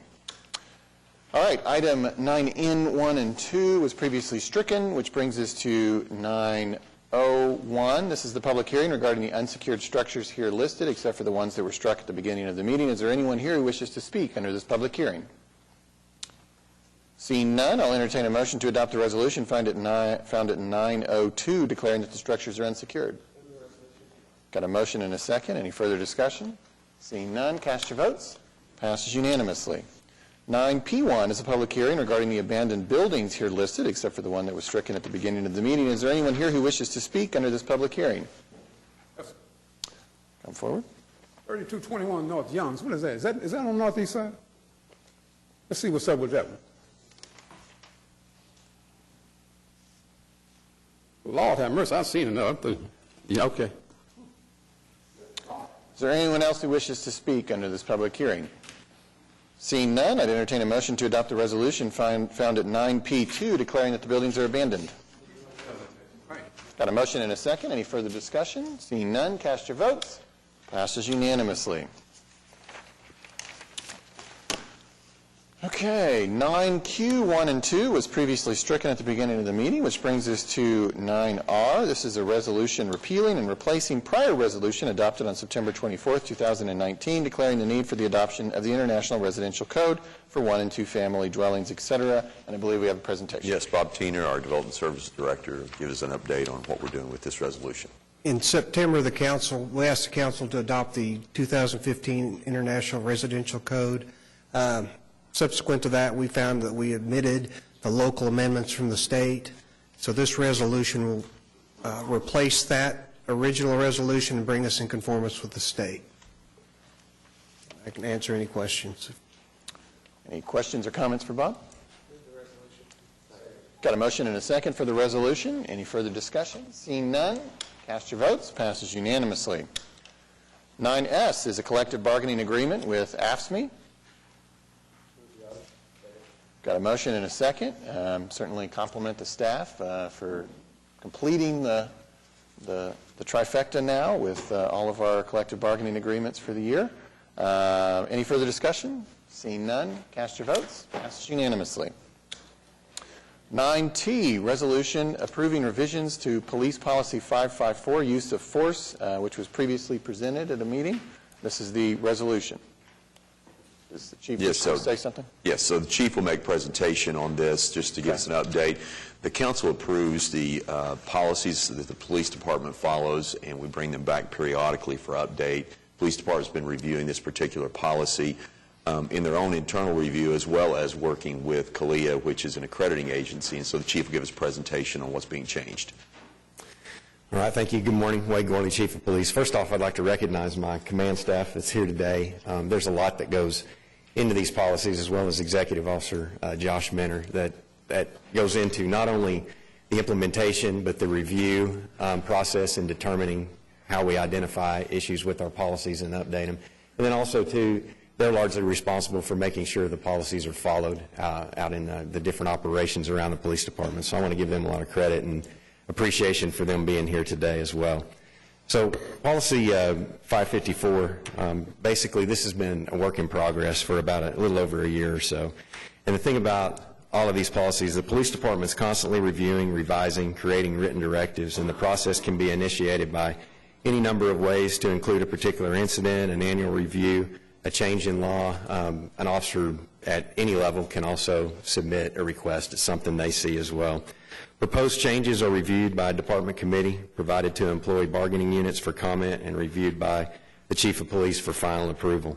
For many directives, this is the end of the road. However, directives related to policy issues, in those, the Chief of Police may submit the proposed changes to City Council for its approval. This is under City Ordinance 43-4. Go on to the next slide. So the Supreme Court established the foundation for assessing police force in Tennessee versus Garner and Graham versus Connor. The subject fell somewhat dormant for a period of time, but recently, and within the last 10 years or so, there's been several court decisions that have created case law that developed, and officers are required to consider more and more factors when determining when to use force and how much or what type of force is used. So this identified a need for us to update the policy itself and account, again, for the recent force case law and improve the organization of the policy, too. There were some things that were in there that were more procedural, and then also, we were clearing up some definitions as well. Although our current policy is in compliance with constitutional law, it does not fully address all of the recent case law developments. So the adoption of this resolution would bring our use of force policy up to date with current case law, and thereby ensuring maximum constitutional protection to the residents of Oklahoma City and limiting the potential for municipal liability. We collaborated with the Municipal Counselor's Office on the development of this. We also showed it to the District Attorney, who had no objections. And also, in our recent accreditation, we had an accreditation process that we went through previously, and this was identified as an issue. We were already working on it, so they passed us on it. It was the same thing this year when we did our most recent accreditation. They passed us on our accreditation. The only issue was this particular policy, and we showed them the version that you have, and they passed us based on the version that we're working on getting approval on. So it's been a project, again, it's been over a year in the making. Planning and Research, Policy Review Committee, Municipal Counselor's Office, they've done a lot of work on this. Part of the process, too, includes submitting it to the different bargaining agents that the police department deals with, which includes AFSCME and the FOP. We had some back and forth. We sat down and met to discuss these and had some minor edits between those. But then the final draft that you see now was approved by the Municipal Counselor's Office. Our current policy provides that officers can only use objectively reasonable force, but it didn't explain what that means. So in the new version, we further clarified that and talked about the reasonableness of a particular use of force and how it will be judged from the perspective of a reasonable officer on the scene. The reasonableness of the force will not be judged with the benefit of hindsight, and any information learned after the application of force is also irrelevant to determining the reasonableness of the force used at the time. The new version also incorporates the Graham factors and additional factors that have developed in case law, and some of those factors are going to be on the next slide. So the factors that weigh on the reasonableness include whether a person is suspected of a crime, what's the nature of the contact an officer is having with a person, is the officer investigating a crime, are they trying to detain, is it an arrest, are they engaging in a community caretaking function, like a welfare check, a mental health call, something of that nature, what brought them into the situation. And then in the next bullet point, the severity of the crime or the problem at issue, how severe is it? Does it involve a misdemeanor or a felony? Is it a violent crime or a nonviolent crime? The next one, whether or not the person poses an imminent threat to safety of officers or others. Is this person posing a threat or endangering officers or others that they are encountering? Does the threat exist at the moment? And then in bullet 4, whether a person is resisting arrest or attempting to evade arrest by flight. That's pretty much self-explanatory there. Then in bullet 5, is there a medical or mental condition that might be impairing the person or that requires a different approach? These factors are not exclusive, and officers shall ultimately consider the totality of the circumstances. So on requirement to intervene, the 10th Circuit has subjected officers to civil liability for failing to intervene when they witness another officer using excessive force and they have a realistic and safe opportunity to stop the officer. State law also makes it a misdemeanor crime for an officer who witnesses another officer using excessive force to not report it to their supervisor. Even though we were held accountable to these standards, the previous policy didn't have this verbiage in there, so we added that to be included in this current update that you have. And just to go towards the training, officers are constantly receiving use of force training. We do that throughout the year. Our rookie officers that come on get immersed in that, and then we do it each year for all of the veteran officers on the department as well. We're always reviewing our use of force policy. It includes hands-on tactical training, firearms simulator training, firearms training and qualifications that we do out at our range, de-escalation training, as well as dealing with the mentally ill. These are things we do every year.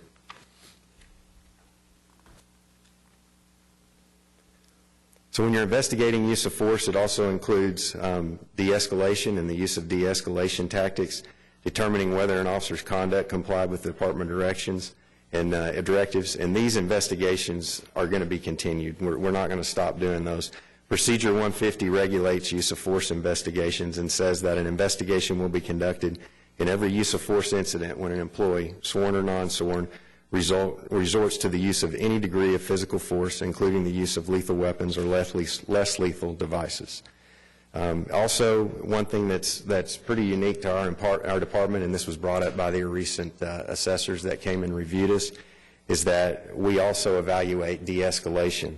We do so separately than the use of force, but it's evaluated in every force incident. So we're looking at, did the officers attempt, was it appropriate to use de-escalation tactics in that? And that's something that's very unique to our department. And so with that, that concludes the presentation, and I'll take any questions that you may have. Any questions or comments for the chief? Move the resolution. Okay. Got a motion and a second to adopt the resolution found at 9T. All right, we have a citizen who signed up to speak, so we'll handle that now. Michael Washington. Thank you. Thank you, Chief. Michael Washington, 2900 Northeast 18th Street.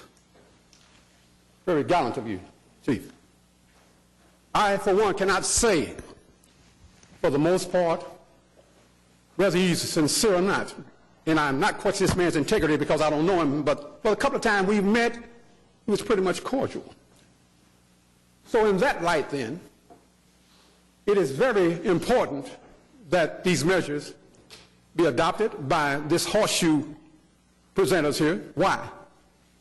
Because as we know, throughout the Western Hemisphere, here in the United Snakes of America, excuse me again, I like being sincere with mine, We know that African Americans have been forcefully, deliberately, and flagrantly targeted for police brutality, for merely just having a cigarette on the street corner and selling cigarettes maybe, to being found in jailhouses, just strung up, hung, but yet they hung themselves from the, oh, come on, let's not get that far with it. But anyhow, these measures, as far as in Oklahoma City is concerned, I think it's very important because the use of force, as this gentleman spoke about, is very interesting here in Oklahoma. I've very much myself seen, and matter of fact, been a victim of one of those excessive uses of force. But again, I'm still here, though, because I'm a tough guy. As long as you don't shoot a gun, I'm pretty good. But anyhow, I am one of those people, again, Chief, that I believe these policies need to be improved, given credence to a change as you spoke about, and it's gallant on your part to say that you are respecting the Supreme Court decisions in that regard. I myself am a follower of law, and I enjoy being a part of that. Why? Because law is important in all our lives every time we wake up and go to bed, isn't it? And then we also have officers who, again, take their job seriously. Okay, and we may have pockets of them that seriously do not. Let's just keep that real. How do we handle those that don't want to do that? And how do we continue to cover up for those who break the law? Simply because they obviously didn't want to feed their families because they wouldn't be getting out violating the civil rights of the people that's supposed to be protected in the first place. I believe, in closing then, that I should be consulted and asked about what I feel is going on the northeast side in that regard. Why? Because being a political activist, I mean, even in my sleep, I see things once again with 3 or 4 police cars running up on a pedestrian, or maybe someone driving for maybe a taillight, or let me just stop you, let me put handcuffs on you while I'm talking to you. But that part hasn't been brought about in here today. So I hope that all this other stuff will be included in on this change of uses of force, because sometimes, in some cases, citizens on our end, pedestrians on our end, are accosted by officers simply, I guess, for the fact, let them know, hey, I'm here, let me keep my eye on you. With that, again, Chief, thank you. Oh, let me say this here. And the definition of resistance and all that, is it a resistance when someone asks them why you're being bothered? Mr. Washington, you're over 3 minutes. I'm going to have to cut you off there. Thank you very much. All right, we have a motion and a second on the Mayor, table. if I could just make a comment real quick. And then I had a question. I've had, in the last week, I've had 2 occasions where, unfortunately, and it wasn't my fault, so I wasn't going to jail, but had interactions with our police force. And Chief, I just want to say again, thank you, and to your staff, to all the officers that we have out there. Both cases, they were dealing with stuff that I can tell you I certainly don't want to deal with. I don't think anyone up here wants to deal with. But their courtesy and professionalism in dealing with the things the rest of us don't want to have to deal with, I commend all of you, and thank you very much. I know we have a motion on the floor, but Go ahead. I didn't get to ask my question before we got there. To Chief, I know previously we had talked about in our conversations the training of explicit and implicit bias in this process as well. And I know it wasn't on this presentation, and you also advised me that you would add it to annual, or I don't know. I guess that's my question. Will this be annual, and will this be also mandatory for our officers, or is this just optional for the officers to take that yearly or annually? What we had discussed is we have a separate policy that addresses conduct related to bias. Actually, we have 2, Policy 222 and Policy 225. And what we try to do in everything that we do is make that part of who we are. We start that very early in the academy, that's not how we make decisions as police officers. We make decisions based on the law and the circumstances in front of us. And so what we had talked about, because this is a use of force policy, and that's what we discuss in that, and the training is directly related to the use of force, is that we have a system that allows us to push out training electronically yearly. And I kind of compared it to the sexual harassment training that the city does. They push that out electronically annually. And so we've come up with a method that we can do that with our bias training and make that an annual training like we do sexual harassment and other things that the city does. And so that's what we're working on now. Matter of fact, my director of training is here, and he's working on putting that training together based off some training that we did. I think we did it about 2 years ago, if I remember, and we now own the rights to that, and so we're going to put that out on an annual basis, and there'll be a test at the end to ensure that the officers are understanding what they're getting in that training. So I guess my question still remains, is this going to be mandatory or optional? Oh, I'm sorry, it is mandatory. When we push it out over that electronic medium, we can see who's viewed the training. They have a certain time frame there, and we can put out a list and see who has viewed it and has it, and there'll be a time frame that they have to do that. It's like we do with all of our training that we push out that way. It's mandatory that the officers all view it and take the test and sign off on it. Thank you. I would say, too, I just really appreciate Chief Corley and his leadership and the command staff and just their commitment to constantly looking at what we're doing and how we're doing it. And they do go in and review every single use of force and have very broad definition there, and take a look at that to see if we need to make changes in procedures or in policies. And I really appreciate their commitment to this. Thank you. And I just wanted to say thank you to Councilperson Nice for, when we met with you, raising some of these concerns that we have about implicit and explicit bias. And I want to say thank you for working with the two of us to address those concerns and making sure that our police force is following best practices and doing the best job they can out there to serve and protect. So thank you. Thank you. My pleasure. And if I didn't say thank you, thank you. You did. All right. Thank you very much. Any other comments? We have a motion and a second. Seeing no further discussion, cast your votes. Passes unanimously. All right, now we're at 9U1. I don't believe we need the executive session. This is a resolution approving the request for salary continuation for Corporal Jonathan Wechter. Got a motion and a second. Any further discussion? Seeing none, cast your votes. Passes unanimously.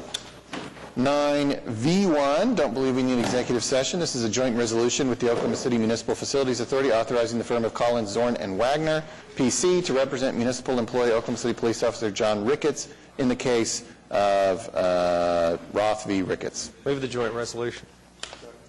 Got a motion and a second. Any further discussion? Seeing none, cast your votes. Passes unanimously.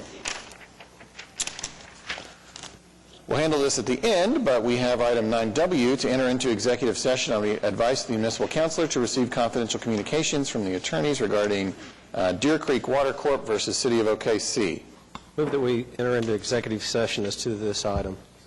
Got a motion and a second. Any further discussion? Seeing none, cast your votes. Passes unanimously, and as I said, we'll handle that executive session at the conclusion of our other business. And finally, 9X1, claims recommended for denial. Don't believe we need executive session. Is there anyone here who wishes to speak on any of these claims? Seeing none, I'd entertain a motion to deny the claims. Got a motion and a second. Any further discussion? Seeing none, cast your votes. Passes unanimously. And now we'll go ahead and handle an extra item that probably would have been under items to be voted on individually. This was not on the original agenda, but was properly noticed after the fact. These are extra items 1 and 2. 2 weeks ago, petitions were submitted to, or a petition, I should say, was submitted to the City of Oklahoma City to hold an election for a 1/8 of a cent sales tax dedicated to parks. And the clerk has certified that the sufficient signatures were submitted, and there was no protest. And so the resolution at extra item 1 is to authorize the mayor, me, to issue a proclamation calling a special election to be held within the city on Tuesday, March 3rd, 2020. I see advocate for this proposal, former Councilman White here. Do you wish to speak? Okay. Okay. Is there any comment, question, or motions? Got a motion and a second. Any further discussion? Seeing none, cast your votes. Passes unanimously. And extra item 2 is a resolution relating to the special election called for March 3rd, 2020, to submit the ordinance proposed by initiative petition number 42, et cetera. Is there a motion and a second for that? Got a motion and a second. Any further discussion? Seeing none, cast your votes. Passes unanimously.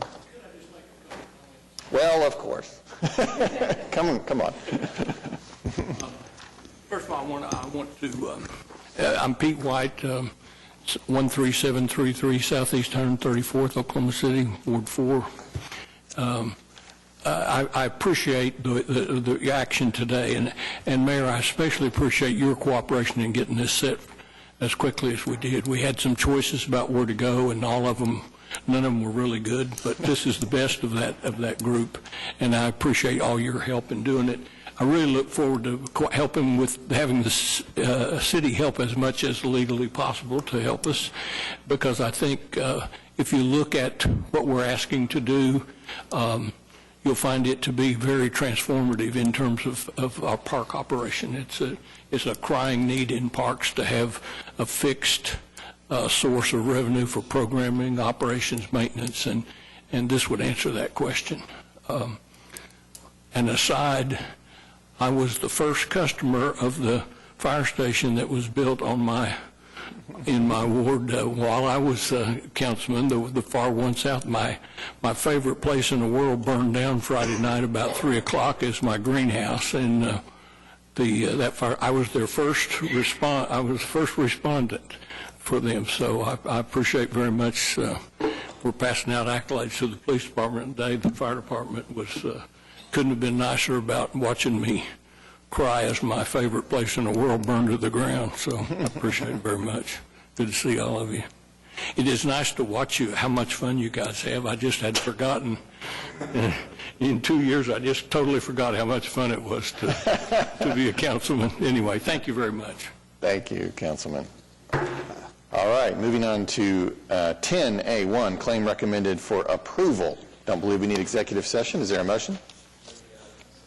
Got a motion and a second. Any further discussion? Seeing none, cast your votes. Passes unanimously.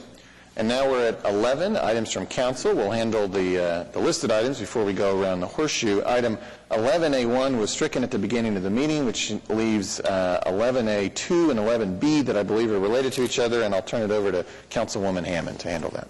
And I will turn it over to Assistant City Manager McDermott to discuss the particularities of what we needed to do to kind of tweak what we had originally proposed. Yes, thank you. Mayor and Council, Aubrey McDermott, Assistant City Manager. Just as a refresher about this ordinance amendment that was proposed, this ordinance amendment was requested by Councilwoman Hammond to simplify the process for street entertainers in Oklahoma City, which required licenses and also a permit if they located on the Bricktown Canal. So the original proposal that we reviewed the last 2 meetings had the requirements that originally were developed for the Bricktown Canal brought under the licensing requirements for the general city permit. All other street entertainers could exist in Oklahoma City without a license, and we felt like since the Bricktown Canal area had those very specific standards, and I think originally, once upon a time, were related to concerns about people gathering in narrow walkways along the canal and safety issues, we decided to bring those into the ordinance. But upon further review and advice from our legal staff, we are proposing a different ordinance because the safety concerns that we originally had for the Bricktown Canal are actually already covered within the municipal code. And the police department could enforce any type of gathering in any public space that causes a safety issue. So there was a separate higher standard for the Bricktown Canal that wasn't really necessary to create that extra burden on people who wanted to locate upon the Bricktown Canal. So today what you're seeing on the agenda is those 2 sections of the municipal code that are amended, and the first item that was stricken was the original item that carried those requirements for the licensing from Bricktown Canal area forward. The second item is the item that deletes the permit requirement along the Bricktown Canal. And then item B is a replacement that we're proposing today for making licenses for street entertainers not required citywide. So it makes these standards consistent across the board. Do you have any questions related to that? I'm confused on Bricktown. Will there still be requirements? No. No, it would be permitted freely across the city anywhere. We're removing the special requirements for Bricktown to get a license. because I think the safety concerns for Bricktown are already addressed in the code, so it was redundant. How are they addressed in the code? There are sections in the municipal code that talk about public gatherings and spaces and not impeding sidewalks or entrances to places. And that was really kind of the intent, I think, of the Bricktown restrictions. Does the Bricktown tenants, people that own property there, support this ordinance? I coordinated with the Downtown Oklahoma City, Inc. to work with the property owners, and when they talked to them, they were surprised that this ordinance even existed in the first place. And they would like to see street entertainers along the Bricktown Canal and increased activity along the canal, and they were not concerned. Thank you. So if you all agree with this approach that was recommended, then the action that would need to be taken today so that both of these ordinances could move forward at the same time is we would ask that council approves both with emergency. So you'd have to amend the ordinances to include an emergency for both items A2 and B. Okay. So I guess I will make a motion to amend, so say that again. To adopt the ordinance proposed at 11A2? Mayor, the first motion should be an amendment to provide for an emergency in A2. Okay. Okay. So I will motion to provide for an emergency in item A2. Okay. Got a motion and a second. Any further discussion? Seeing none, cast your votes. Passes unanimously. Now the motion is to adopt the ordinance as amended. Okay, I will motion to adopt the ordinance as amended. Got a motion and a second. Any further discussion? Seeing none, cast your votes. Passes unanimously. Now you have to vote on the emergency. That's what I thought. I will motion for the emergency. On 11A2. Is there a second? Got a motion and a second. Any further discussion? Seeing none, cast your votes. Passes unanimously. Same process. For B, right? Okay, so I will vote to amend, or I motion to amend item B to have an emergency. Okay. Got a second? Motion and a second. Any further discussion? Seeing none, cast your votes. Passes unanimously. I will motion to adopt B as amended. Okay. Got a motion and a second. Any further discussion? Seeing none, cast your votes. Passes unanimously. And I will move for an emergency on item B. Got a motion and a second. Any further discussion? Seeing none, cast your votes. Passes unanimously. We did it. Thank you. All right. Good job. 11C, this is an ordinance to be introduced, set for public hearing on January 17th, final hearing on January 21st, relating to vehicles for hire and then advertising on such vehicles. Councilwoman Hammond. Yeah, so I'm going to pass it over to Amanda Carpenter to kind of discuss the details, but a company named Shuffle had approached me. This was quite a while ago. They're interested in operating their vehicles for hire in Oklahoma City. They've previously been on the campus at Norman, and they provide sort of a short distance transportation option, particularly in kind of entertainment event situations. And they then approached staff, so they approached us about changing or getting them essentially street legal. And then they also approached us about the potential for advertisements on their vehicles. And so there are some particular legal considerations in the codes that I'll have Amanda discuss, because I don't know. Sure. The current code provides for motor vehicles for hire to include low-speed vehicles like Shuffle, as well as taxis. And so the code prohibits any advertising except for the company, advertising of the company, and in particular locations. So this amendment would specifically allow for advertising on all motor vehicles for hire, taxis, and low-speed vehicles like Shuffle. If you remember, Uber and Lyft are not included in our motor vehicle for hire due to the legislative preemption. It would allow advertising in the rear trunk lid or panel. It would allow advertising on the rear bumper, on door panels with vinyl lettering or vinyl wrap, and on the rooftop. The advertising cannot prohibit or inhibit the ability of the motor vehicle for hire insignia or logo to be seen, which is a requirement in our current code, as well as the color requirement that's in 56-45. Additionally, all the structural components of the advertising will be required to be inspected by our vehicle for hire inspector, who is with the police department. That inspection will be done on an annual basis, and they will be inspecting for any safety concerns. The design and layout of any advertising will also be submitted by email or in person to that vehicle for hire inspector, who will be confirming the location of all advertising in order to determine that it's in an approved location. They also can request a inspection if necessary, if they have any questions about that advertising. We do have a representative from Shuffle here if there's any specific questions for that company, but otherwise I'm happy to answer any questions. So currently, the prohibition for putting advertisements on your car is just for vehicles for hire? Like, can I put an advertisement on my car? So right now, we don't have any prohibition against individuals putting advertising on their vehicle. Okay. The prohibition that we have is on motor vehicles for hire, taxis and low-speed vehicles, from advertising on their vehicle anything other than their own company.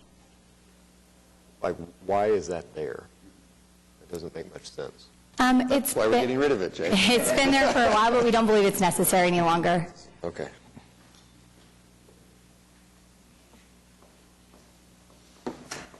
Thank you.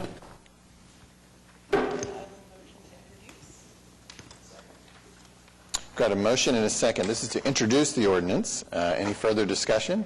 Although I think Councilman Greiner pretty much made the most devastating debate possible. Seeing none, cast your votes. Passes unanimously. Will be set for public hearing on January 7th and final hearing on January 21st. All right, 11D. This is an ordinance to be referred to the Planning Commission for its consideration. So to be clear, it would potentially still come back and still have the 3-meeting cycle ahead of it that any ordinance change requires under the Ryan resolution. This is related to zoning and planning code, et cetera, relating to written notice of public hearings for rezoning applications. Councilwoman Nice. Yes, I know we have with the Municipal Counselor's Office, Susan Randall, but the reason I wanted to bring this to our attention is the fact that when we have those special planned unit developments and planned unit developments, when the notice is sent to the residents that are around that area, there's not a type of use that's defined to the resident, and therefore, in my opinion, because of the calls and concerns we get, people are questioning and are just unaware of what it is.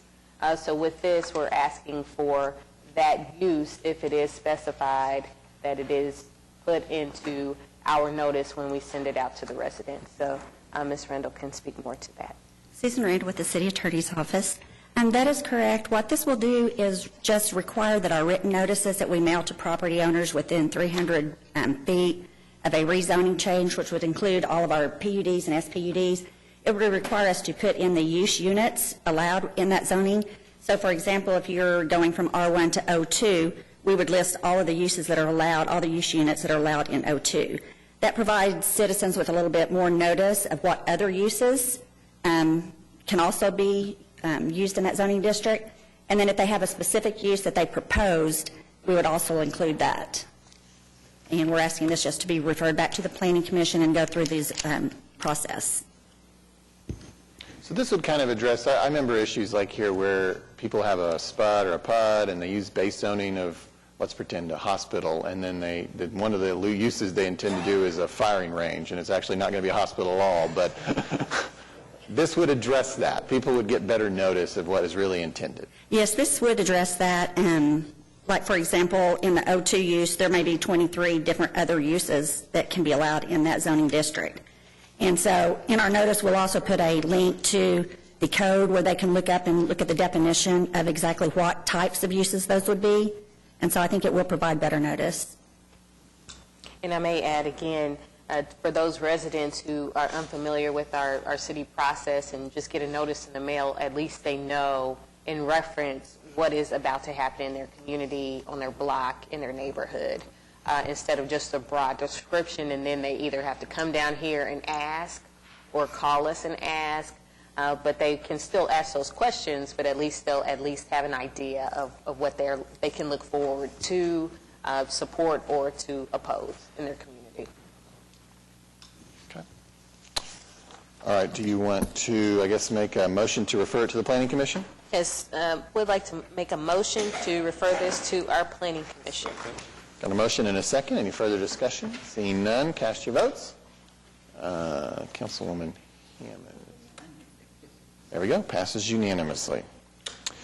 Okay, item 11E is a resolution amending sections 105, 401, and 1203 of the City of Oklahoma City Personnel Policies, as amended and adopted on July 18, 2017, to include specific reference to discrimination based upon gender identity and/or gender expression, and directing the city manager to disseminate said amendments. Councilman Cooper. Thank you, Mayor. I was going to invite Municipal Council up here to describe where we are currently with these employment protections and what this resolution would do, what it would change, please. Good morning. Paula Kelly with the Municipal Counselor's Office. Where we are currently with the city's personnel policies is that we have included the Title VII protected classes, so race, age, national origin, and then we also have sex. Along with sex, we have a parenthetical out beside that says to include sexual orientation that we amended the personnel policies back in 2012 to add. The reason we added that was, again, a request of former Councilman Shadid. The enforcement provisions that we have within the city right now, and at that time, did include sexual orientation and all derivatives under sex, according to U.S. Supreme Court case Price Waterhouse v. Hopkins.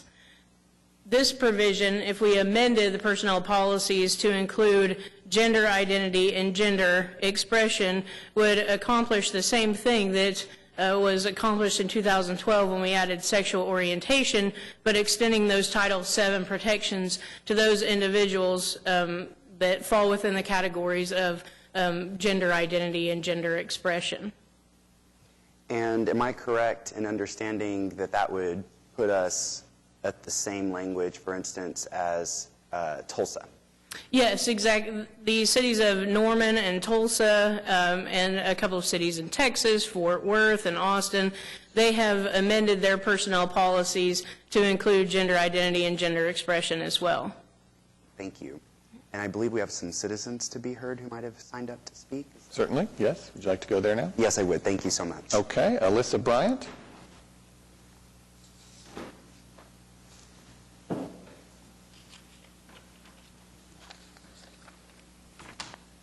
Thank you. I am here tonight as a member of the Board of Directors of Freedom Oklahoma. I'm also a lawyer working with indigent victims of domestic violence. I'm also a parent of 4 children. I have a lawyer, a teacher, a preacher, and a social worker, so that's either the beginning of a very strange joke, people walking into a bar, or also the best thing I've done in this lifetime. I also happen to be transgender. We are asking tonight for the same opportunity as anyone else to compete for the dignity and the purpose which comes with the job. We want the same freedoms as anyone else to provide for the people we love, to contribute, even to pay taxes, to work hard to build our lives. When I first came out in Oklahoma about a decade ago, I thought I couldn't do it here. I thought, I have to go to the coast. I cannot be a transgender lawyer in Oklahoma. It just won't work. But I was wrong, because Oklahomans are fundamentally fair and decent, and they want us to all have the same opportunities to just build a life and to support our families. Most Oklahomans would probably be surprised to learn that we can be fired merely for being transgender. So I thank you here today for your consideration and also for your leadership in sending a message to employers and to the prospective employers that would come to this city that Oklahoma City is a fair, inclusive, and safe places for all Oklahoma Cityans. Thank you. Thank you. Ali Shin.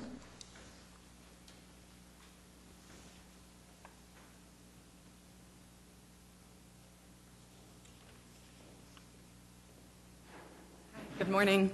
Ali Shin, 2641 Northwest 34th, proud resident of Ward 2. You said this morning, Mayor, that we have the best employees, I think, in the world. Is that correct? Absolutely, yes. Okay, well, that's pretty impressive, and we're really proud of that. I've spoken with many of you about the type of city that we are and the type of city that we want to be. And across the board, all of you have said that we are a city that does not discriminate, that we are an employer that believes that everybody ought to have the same opportunity to provide for themselves, their family, and that we should never have to choose between our livelihood and who we are. What we're asking you for today is simply an opportunity to update in writing that we are a city that values every single person who works here, and that we wish to recruit and retain talent that truly reflects the diversity of Oklahoma City. We hope you'll move us in that direction, and we're really excited to be working with you. Thank you. Thank you. When my predecessor put forth the protections for our city employees on the basis of sexual orientation nearly 10 years ago, I told a story that I just want to briefly share from my childhood that's very uncomfortable. But, you know, when I was 11, I got a doorbell ring, and it was my best friend. And he said, "Can you come out to play?" I was like, "Of course." It had been the usual. And I walked outside, closed the door behind me, and we lived on a corner lot out in Midwest City. And as I turned to that corner, there was a crowd of maybe 24 people standing there, kids a bit older than me. And they were there to watch another kid beat me up. There were stated reasons, and it was because of the way I walked, which was maybe a little bit different. It was because of the way I talked, which was maybe just a little bit different. It was because even though I was good at basketball, I was better at writing. I was better at video games. I was better at reading than I was at those sports. And as that crowd gathered to watch me get beat up, something clicked inside of me, and I ran. I jumped the fence, and I jumped from roof to roof to roof until finally I landed in a backyard and hid for the rest of the day, all because of the way I walk and the way I talk. And thankfully, inside of me, I always knew I wanted to be a teacher and a writer, and I've had the honor to do both. And it is critical that we send a message to our students that there's a dignity in work and that they have an opportunity to achieve whatever God-given potential is inside of them. And right now, in most of the states across this country, it is perfectly legal to fire someone not because of their work ethic, but because of whom they love, or how they identify, or how they express their gender. That is not our American values. And we have unfortunately learned that that bullying that I experienced as a child manifests into adulthood, into fatal violence. 82% of that fatal violence that transgender people experience are in those states with no such laws protecting them. 82%. That's from the Human Rights Campaign. Those are statistics. That's not made up. This year alone, 22 murders of transgender people. 91% of those were black women, and 68% of them were in the South. We are better than this. I know we're better than this. And I also know that a lot of you who've tuned in to Channel 20 or been here or sat next to me have, like to joke about how I talk a lot, and I do, but please know that it takes every bit of courage I have inside of me to speak. Not just right now, but all the time. Because I remember that doorbell. I remember people telling me they were my friends and they weren't. My students deserve better, K through 12, and so too do our college students, and so too do the people who work currently for the city and who will apply to work for this city. Because as Plato taught us over 2,000 years ago, we must have a just and fair city. This is about personal responsibility. This is about the pursuit of happiness. This is about opportunity. And I know that just as those are American values, Oklahoma City shares those values. And with that, I would like to ask my council people to join me in voting in favor of protecting our city employees, no matter how they identify and no matter how they walk and they talk. So I'd like to move approval. Okay, we've got a motion and a second for the resolution. Is there any further discussion? Go ahead, Councilman Well, Gilmore. just a question. And James, I agree with your proposition to provide protection for transgenders, or either the way they express or they are. But I have a question. What are the rules that we have currently in place as it relates to segregation of areas, whether they're restrooms or dressing rooms? Kenny, do we have such regulations? And how would this come into play with that issue? This is really a different issue, but... No, I understand it's a different issue, but could this create a question once this particular resolution is added? Chris York, Personnel Department. To answer your question, Councilman, we don't have an explicit policy specific to restrooms, for example, at this time. And so I would say, though, in implementation of this change, regardless of whether it's approved or not today, most of the protections that we extend to all of our employees cover the members of the LGBTQ community. So, for example, in this case with restrooms, the city does not inquire as to an individual's sex or their identity. So if an individual wanted to use a bathroom that they thought was appropriate for them, the city would not have a problem with that. Now, in the case that there was some disruption to the work environment, then we would need to get involved and we need to assess that situation with the specific set of facts for that particular instance. But in general, there is no policy that specifically regulates who uses what bathroom. No, I understand. And so does this resolution potentially create concerns or unexpected consequences in regards to discrimination if we have to look at a particular situation? I don't think so, because I think that this is one of the cases where our current practice and procedure exceeds our policy. I hate to say exceeds, but we offer a comprehensive set of protections to our employees. And so a change like this, in my mind, puts us more in line with a lot of the employers in our area. It puts us in line with how the federal government treats their employees. It puts us in line with the OSHA standard, which I believe the EEOC has adopted.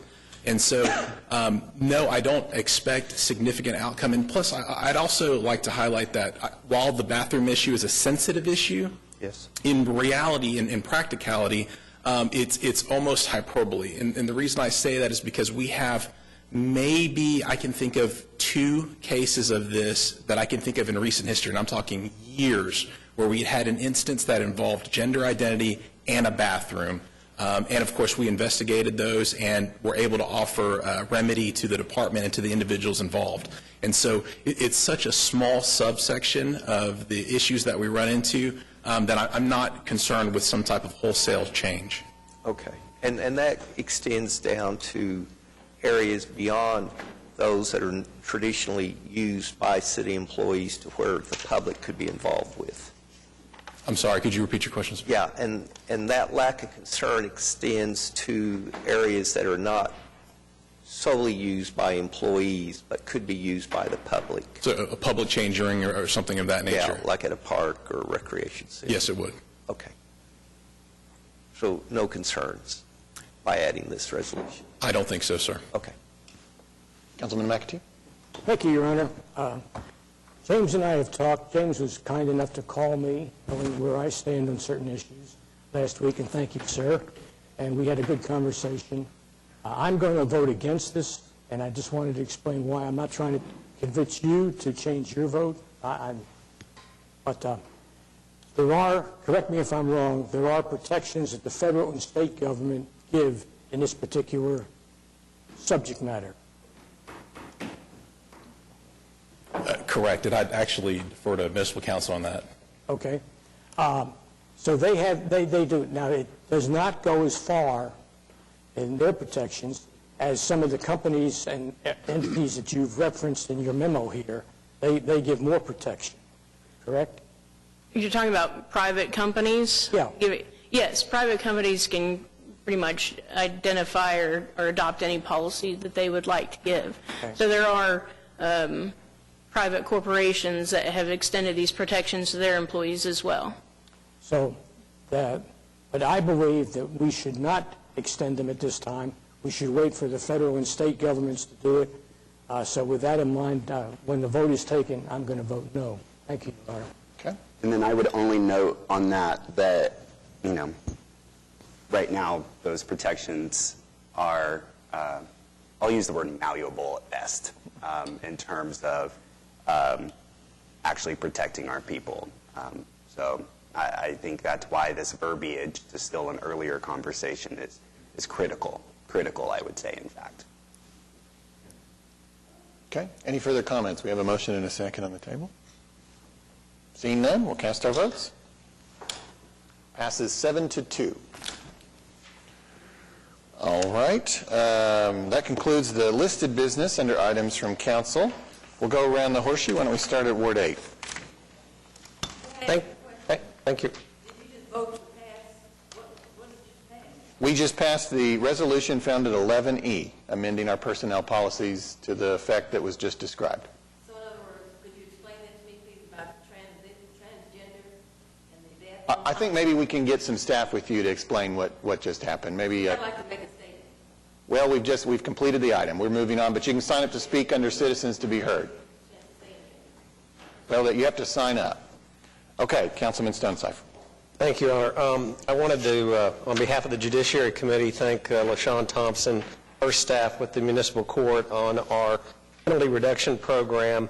We are now, as of December 16th, total collections are over $100,000.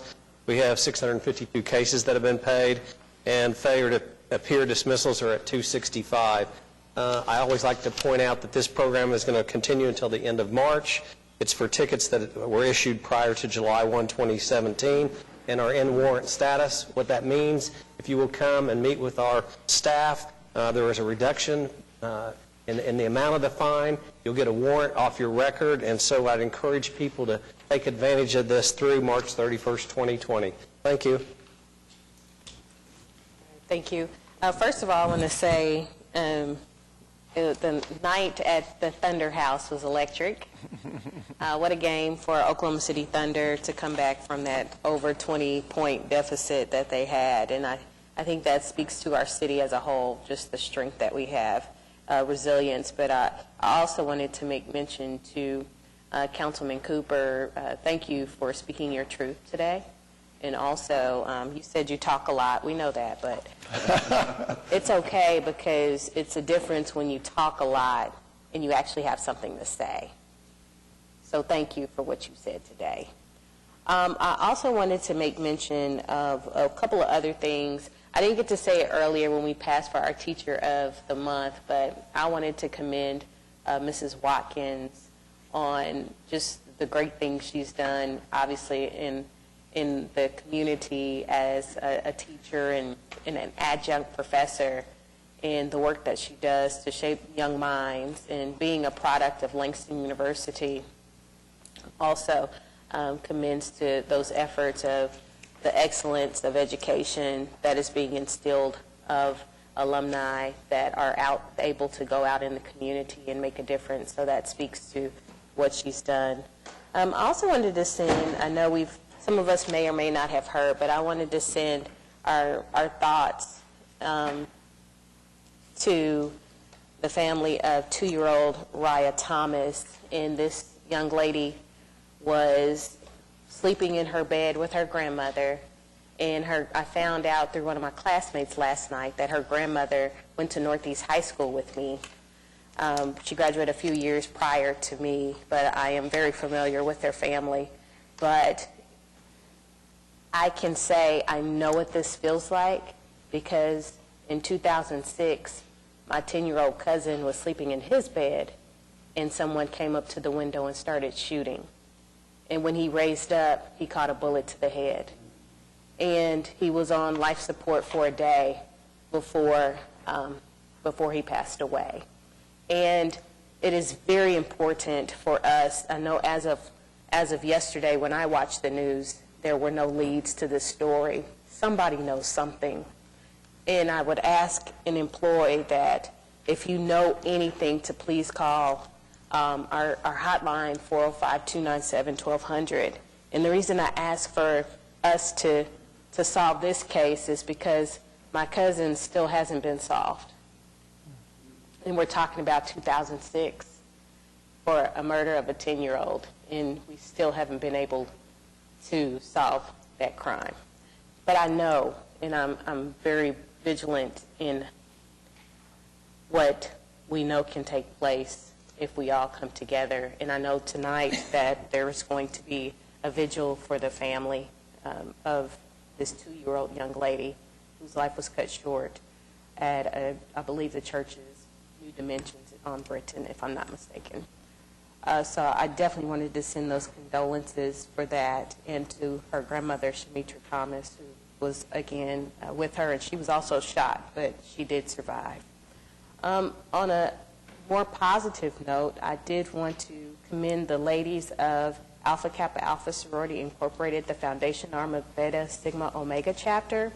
Last Sunday, they recognized 77 young men that are doing great work in the city, and just recognize them for their academic efforts and just being positive impacts in their communities where they live and where they go to school throughout Oklahoma City. And it's rare when you see that many young African American men being acknowledged for doing great things in their community. And we also had the tree lighting at the East End on this past Friday, and this is the first time we've ever had this. And I will say it was very, very nice to see Santa. He lit the tree for us about 7 o'clock, and this is something new for our community. It hasn't been done in over 40 years that we've had a dedicated tree lighting service in our community of Northeast Oklahoma City. So we hope to start a new tradition, make it bigger and better every year, and make it a dedicated event for our community. And at the same time, we also learned about some of those businesses that are open in the East Point area of 23rd and Rhode Island. And one in particular is a gym fitness area called Lifetime Fitness. And I would encourage you all to just drive by. But he did tell me, and I'll tell you this, he said your first time is free. So after y'all eat all that turkey and everything for Christmas, you have a free visitation to Lifetime Fitness and just serving the community. And as we talk about that holistic approach of what it looks like for health and wellness in our community, this is a great start because we don't actually have a dedicated gym facility until now. And this is what speaks to that. Oklahoma Civics Day, we also had that at OCCC with Generation Citizen, and I was able to participate as a community advisor, and just to hear the great work that these young people are doing in our communities, at schools, talking about addressing police diversity, talking about the food insecurity, talking about pollution, climate change, talking about even how they weren't getting communication in a high school. That happened at Southeast High School, and they created a way to better communicate through an app for their whole school body, student body. Those are things that I think we also should mention because the children are our future, and they're able to speak to the great things that are occurring. So I only have a couple more here, and then I'll be done.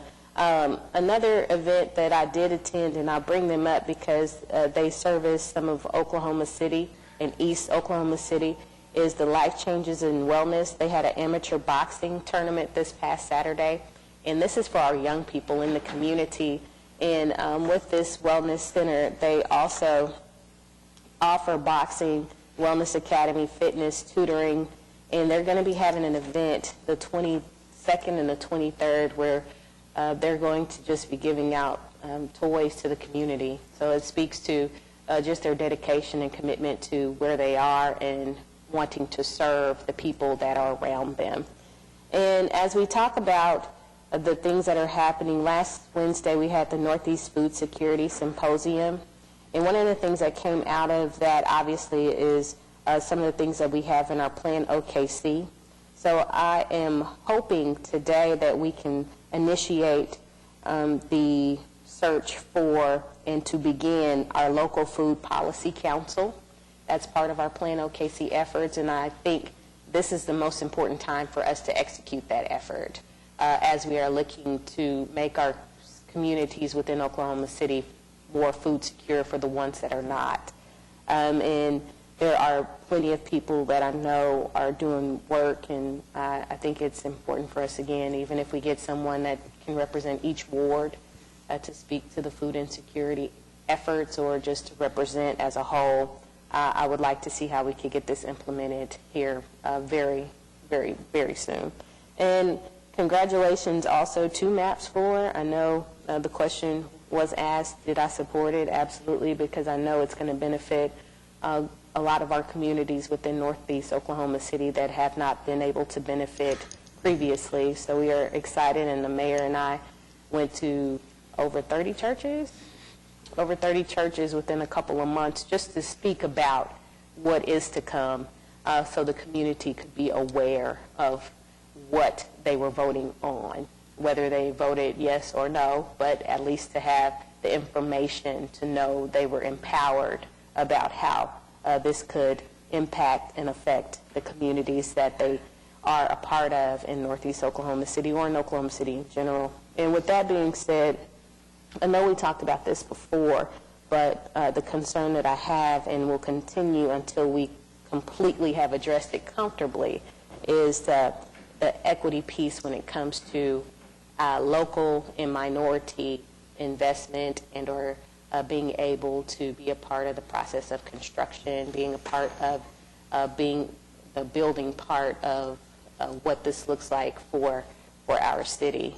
So that's definitely a concern, and we will continue to bring that up, or I will, until we're comfortable with what we're going to do in that effort. So those are the things that I have. And when we talk about the Food Security Symposium, I do want to thank the Wall Street Journal.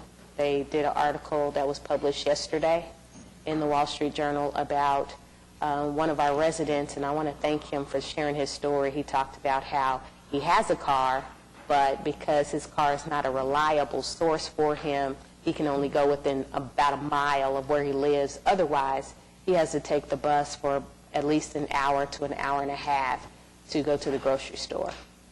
These are the many stories of our community right now as we are looking for better efforts. And so again, we passed the effort for this initiative to bring fresh fruit, fresh produce, fresh meats to our community with a full-service grocery store. So again, these are the long-term impacts that will happen when we're able to feed a community. Until then, we'll continue to provide the transportation and the information that we need as far as resources are concerned. But our community is fatigued. There's fatigue because what turned into a couple months of waiting for another option has turned into more than that. So more broken promises to our community until we get something more reliable. So that's a grave concern for me. But we'll continue to be vigilant as far as getting those resources to the community. So that's all I have to say. And Merry Christmas, because I guess this is our last meeting before the new year. So happy holidays to everyone. And also looking forward to a better 2020.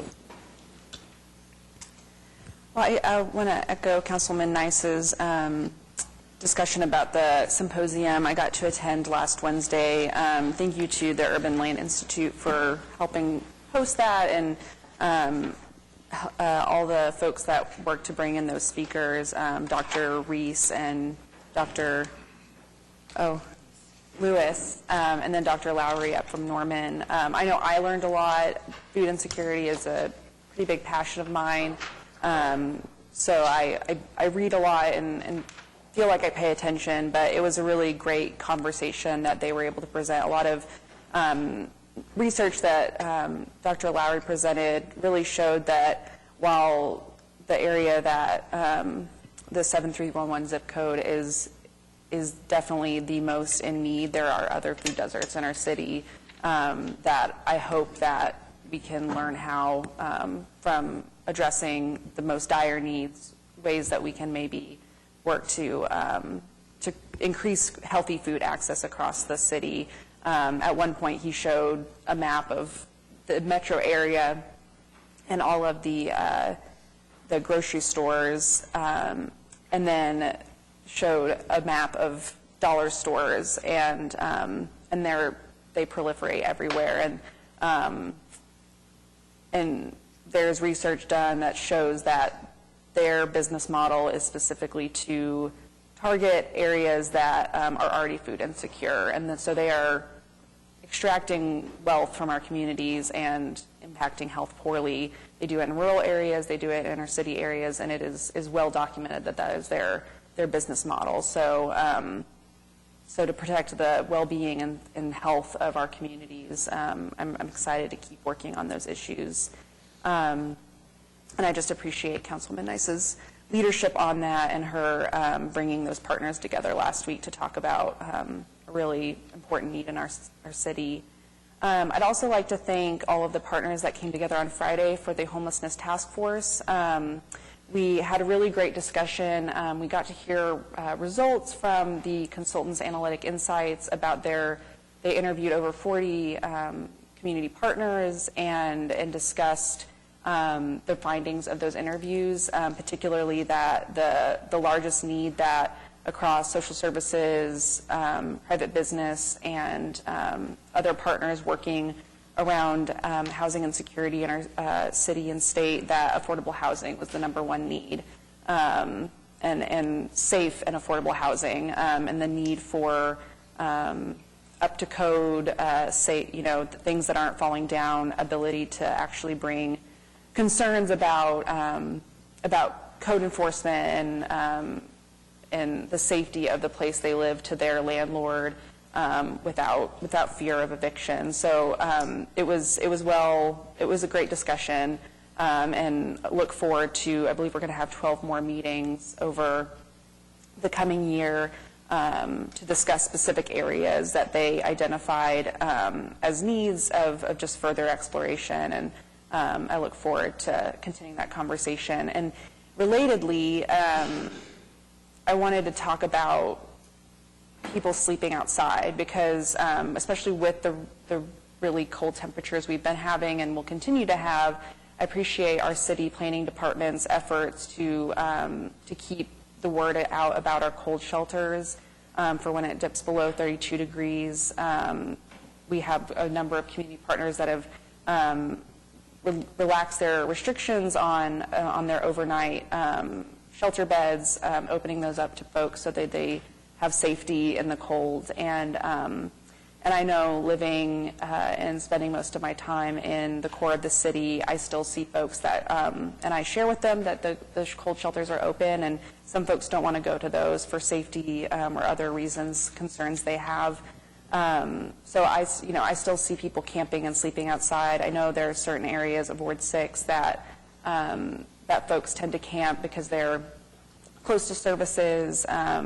They feel safe, and I recognize the concerns of safety and cleanliness and those sorts of things, but I also want to recognize that clearing out camps and telling people to move along is not actually solving any problems.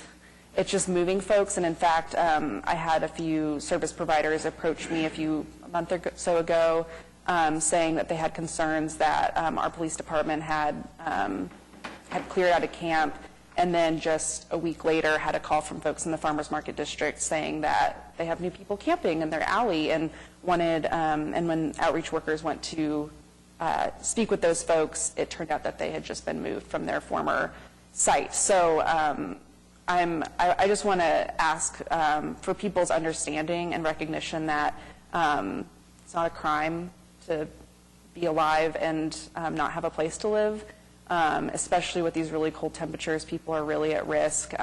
We lose a lot of people who live outside every year, and I want to remind people that they are people, and to truly address the issue, it's a long-term fix. It's not anything that we can just move people along and think things are solved. So I just want to remind folks of that. And if anyone is interested in the cold shelter, you can always call 211, and they'll know when it's being hosted, and can direct folks to the shelters that are open, what hours they accept people, and how many, so that we can get the information and supportive services to people that are in need. So that's all I have. Thank you. Thank you. Councilman? Councilman?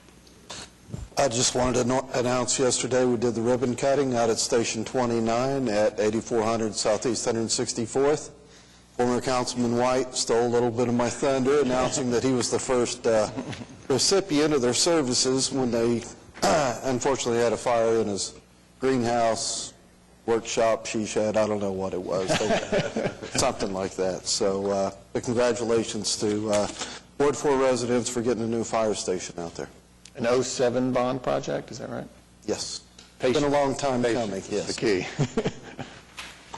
Thank you, Your Honor. Just a little history.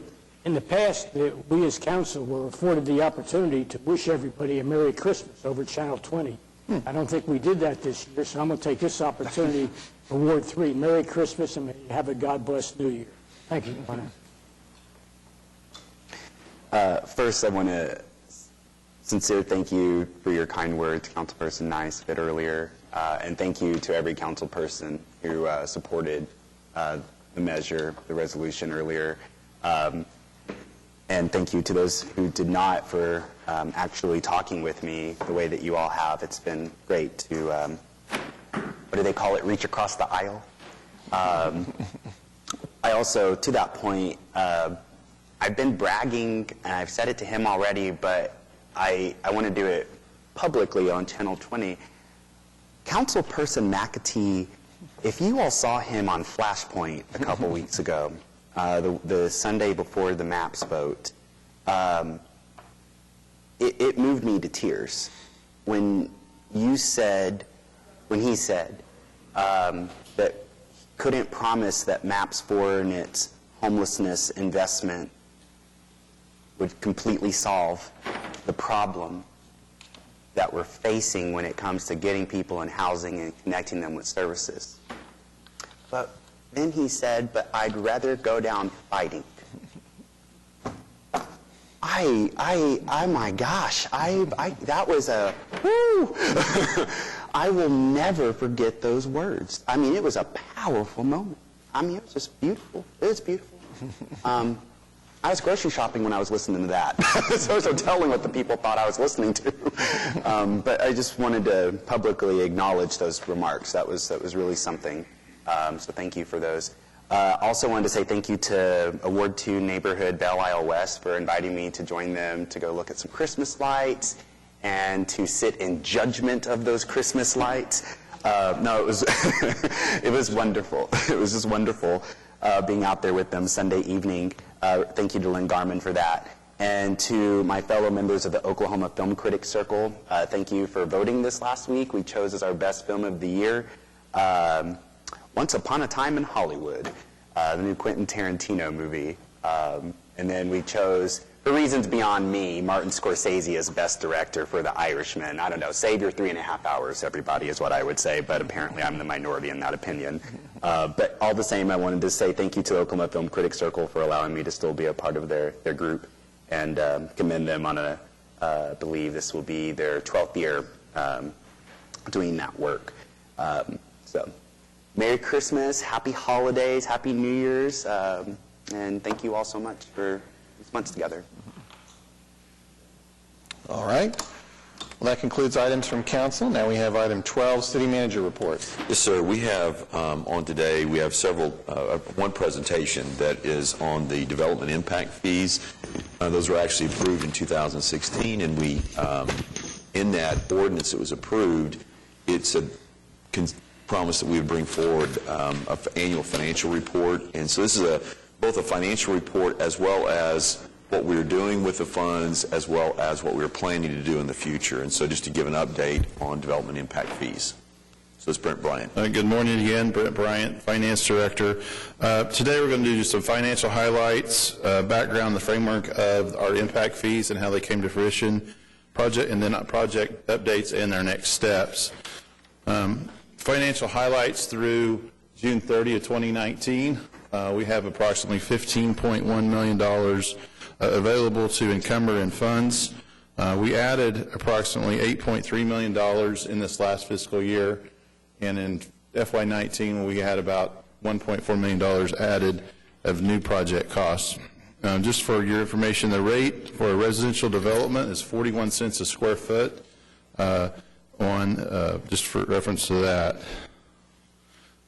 Of that $15 million, approximately $11.3 million of that is designated for streets, $1.5 million is designated for trails, and $2.3 million is designated for parks. And now I'm going to turn it over to Jeff Butler, our planning director, and he's going to tell you more about how the impact fees came to fruition.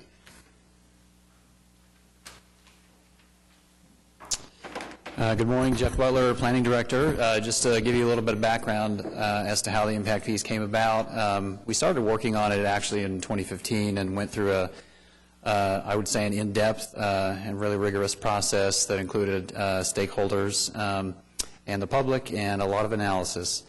And in 2016, April of 2016, the ordinance was adopted by Council, and that actually took effect in January of 2017. When we started collecting fees for both parks and streets. Then here we are today. We've had a couple of years of collections, and we'll talk about kind of how those are being used, how they're planned to be used. But a little more background and legal framework. The state law, which was enacted in 2011, actually allows us to collect impact fees for several things. The City of Oklahoma City has chosen to collect impact fees for water, wastewater, streets, and parks.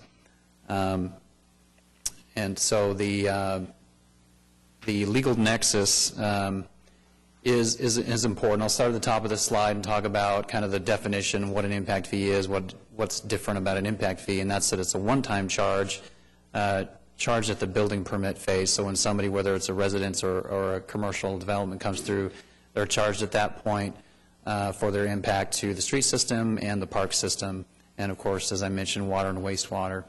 And that can only be used to build new capacity. To the extent that these developments generate the need for more capacity in our infrastructure systems, that is what the fees are charged for, and that's what the fees are used for, to build additional capacity, and not for maintenance or repair or anything like that. So the legal nexus is important. Impact fees have to be constrained by the need for those expenditures, the need for those fees, so they have to be attributable to that new development. And in the same way, a development needs to be able to benefit from those impact fees. And one of the reasons we show that is by having what we call benefit areas. So in this case, you see a parks benefit areas, and there are 5 of them around the city. So, for example, the Southwest benefit area, all fees collected in that benefit area must be expended in that benefit area. So any new development, say a single-family home built in the Southwest area, they may benefit from a new regional park or a new community or local park in that area, and so that's where the money will be spent. And in the same way, streets impact fees, there are many more benefit areas, 14. And it's a little more complicated because of the different traffic patterns. There was a lot of analysis that went into this, but suffice it to say, in the core and the infill, or what you see there is the blue and the green. Those areas, the average trip distance is a little bit less. Impact fees are a little bit less, whereas in the rural and suburban areas, the yellow and the white, trips are longer, and so the impact fees are a little bit higher. And as I said, any fees collected in each of these districts must also be expended in that district, and that helps us to meet that legal nexus. And so just real quick, as far as the mechanics, the Parks and Trails fees are based on projected growth and the levels of service in the planned park system as presented in the Parks Master Plan. And the streets fees are based on our analysis of traffic generated by new development. And with that, I'm going to turn it over to Eric Winger, and he'll talk about Parks and Public Works, the fees and the projects themselves, and how they're being expended, and will be available for questions afterwards as well. Thank you, Eric Winger, Public Works Director. So as we work into project updates, obviously with 2 years of collections, some funds have been received in the benefit areas that were described in both parks and for trails and for transportation. And so I'm going to review those pretty quickly with you now, but we'll start out with parks. These are the 5 benefit areas that are for parks and trails, and what's included on the map is the collections to date in each of those benefit areas. You're going to note that the benefit totals are quite different, and again, this follows the development. So when new construction is completed in each of these areas, the fee is collected. You can see some higher growth areas in southwest and northwest Oklahoma cities compared to southeast, but with that, over $6.3 million has been collected to date. And there is a project that was approved in October of 2018 for the purchase of 130 acres for a new park in northwest Oklahoma City. So this is just west of Portland Avenue and just north of Northwest 150th Street. But again, as the fees increase, it makes the availability of projects more pronounced. Obviously, in some of the areas with more than $1 million in fee, park projects can start to be planned. But in some of the other areas where we are just over $100,000 in collections, sometimes we're limited on what we can do until additional fee is collected. We can also combine the impact fees with other funds. So in the case of bond issues or other funding opportunities, it's not intended that all the projects have to be completely standalone impact fee based. They can be organized into multiple funding sources and larger projects created. For the streets benefit areas, we actually have 14 benefit areas, so it's not the same areas, and that's why this map looks quite different. And it was set up again as what Jeff mentioned. There was a different nexus in looking at different things of what occurred on the transportation system versus parks and trails. And so this is what you see. They don't line up specifically with council wards. So as you look at the different shades of greens and you look at the different symbols, so whether it be core or new growth areas or infill, we are collecting those fees separately for each of those areas that are identified on this map. This is a summary of those fees to date. So more than $15 million has been collected in the streets impact fee. You will see this is the different benefit areas. And again, I'll just highlight some of those that you see in the middle of this column. These are generally the areas of northwest and north central Oklahoma City that are seeing the highest rates of growth. Then you're going to see some of the other areas that simply have not just collected nearly as much in funding. Some of these would be extreme far southeast Oklahoma City, and just some other outlying areas that just simply aren't seeing the number of new building permits created. But we have proceeded very quickly with the amounts over 2 years, created several projects, and so initial engineering reports were completed, and we presented those to the council this summer. There were 12 projects that were identified and given consideration to proceed quickly. And so those 12 candidate projects, and I'll highlight those in just a moment, are in the design. One is in an AE selection and one is in a coordination with the City of Yukon. But what I'm happy to report today is that the final reports have arrived in our office as expected by the end of this calendar year, and we're reviewing those now. The reason those final reports are important is it identifies a longer list of projects so that as funds come available, we can quickly proceed with additional work. These are some of the project types and examples of what you can expect to see in some of the transportation improvements. And I'm just going to show a few examples of some widenings, some reconfigurations, and then also adding new traffic control like signals. We went ahead and included in this project list, this was a slide that was utilized earlier this year in a presentation just to show by ward the projects that were priority traffic projects identified on those early preliminary reports. And so these are the projects that are now underway. I won't review each of those. You'll actually notice there's a few more on here it appears as though there's more, but the ones with stars at the end of their locations are actually in 2 different wards. They're the same project, but there are 12 that are currently underway. And then these are 4 of the engineering consultants that were hired to actually do those designs, and so this gives you a status of each of those. And as I mentioned, the majority of them are in design and finishing designs for construction to begin in 2020. We do have some interviews that were recently completed at Western and Memorial Road. It's a very large project, and so we are actually using an independent engineer to do that work. And then you'll see at the bottom of the page at Northwest 10th and Check Hall Road, currently coordinating an agreement with the City of Yukon as a coordinated project. So work is proceeding in each of these areas. Here's some of the examples of some of the improvements that you can expect to see. So this is Reno and Mustang Road. Be adding right turn lanes to increase the capacity of that intersection, which has been highlighted as a priority in that benefit area. Another example would be MacArthur and Interstate 40, another high-traffic area. Not looking to add lanes. The right-of-way is very restricted, but there is an ability to reconfigure the lane assignments to actually look at resignalization and address some of the westbound off-ramp traffic as well. So not always is it a lot of heavy new construction. Sometimes it's a reconfiguration of the existing system.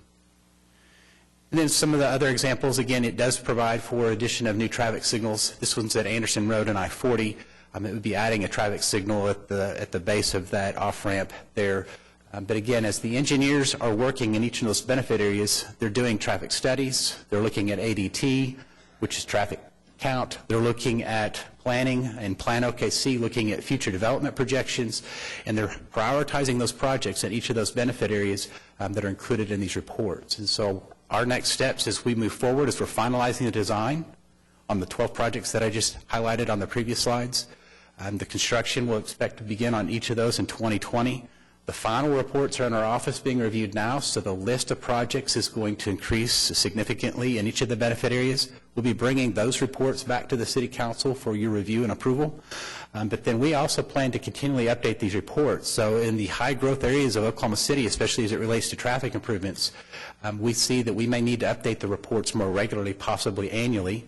But in a lower growth area, it may not be necessary to do those complete and full reviews. And so the reports may have different update dates just based on the amount of improvements that's occurring. So we want to make sure that the project recommendation list stays very current and to the need of the day. So with that, lots of progress. I think that you will see some additional items on future City Council meetings beginning next year as we launch these projects out, and additional announcements on OKC Gov as we make our residents more aware. We can answer any questions that you might have today.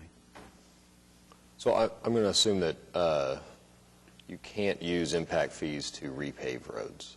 Is that... It's not its primary purpose, so no. So it really is intended with the impact fees that you're increasing the capacity of the system, right. So it cannot be used for maintenance. Okay. Now, if there's a project and we're reconfiguring an intersection, it requires some limited repaving for the reconfiguration, but it's not for paving mile by mile through Oklahoma City. Right.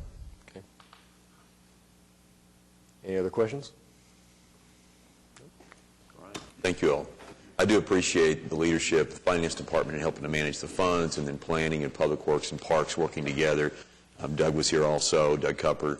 I appreciate their leadership in how we're using these funds and managing this, because it really is challenging not getting enough money a lot of times in one area to do a single project, but working to combine those with other funds to be able to complete projects. So I do appreciate their leadership on this. The only other thing we have is the sales and use tax report, and another good report on sales tax. Sales tax growth for the year is about 3.9%. We are expecting it to slow in the second half of the year. Russell's been talking to us about that. The one thing I would mention is we're at about 9% growth on use tax for the year, but we have seen the last 2 months, we saw a decline in November, which was the first decline we've seen in a long time, and then about 0.5% growth for this month. And what we're seeing in the detail is that a lot of that's tied to oil and gas related businesses, and so it's something that could have an effect or be an indicator for us within the economy, just to some of that slowing that we're expecting. So something we'll continue to monitor and keep the council informed on.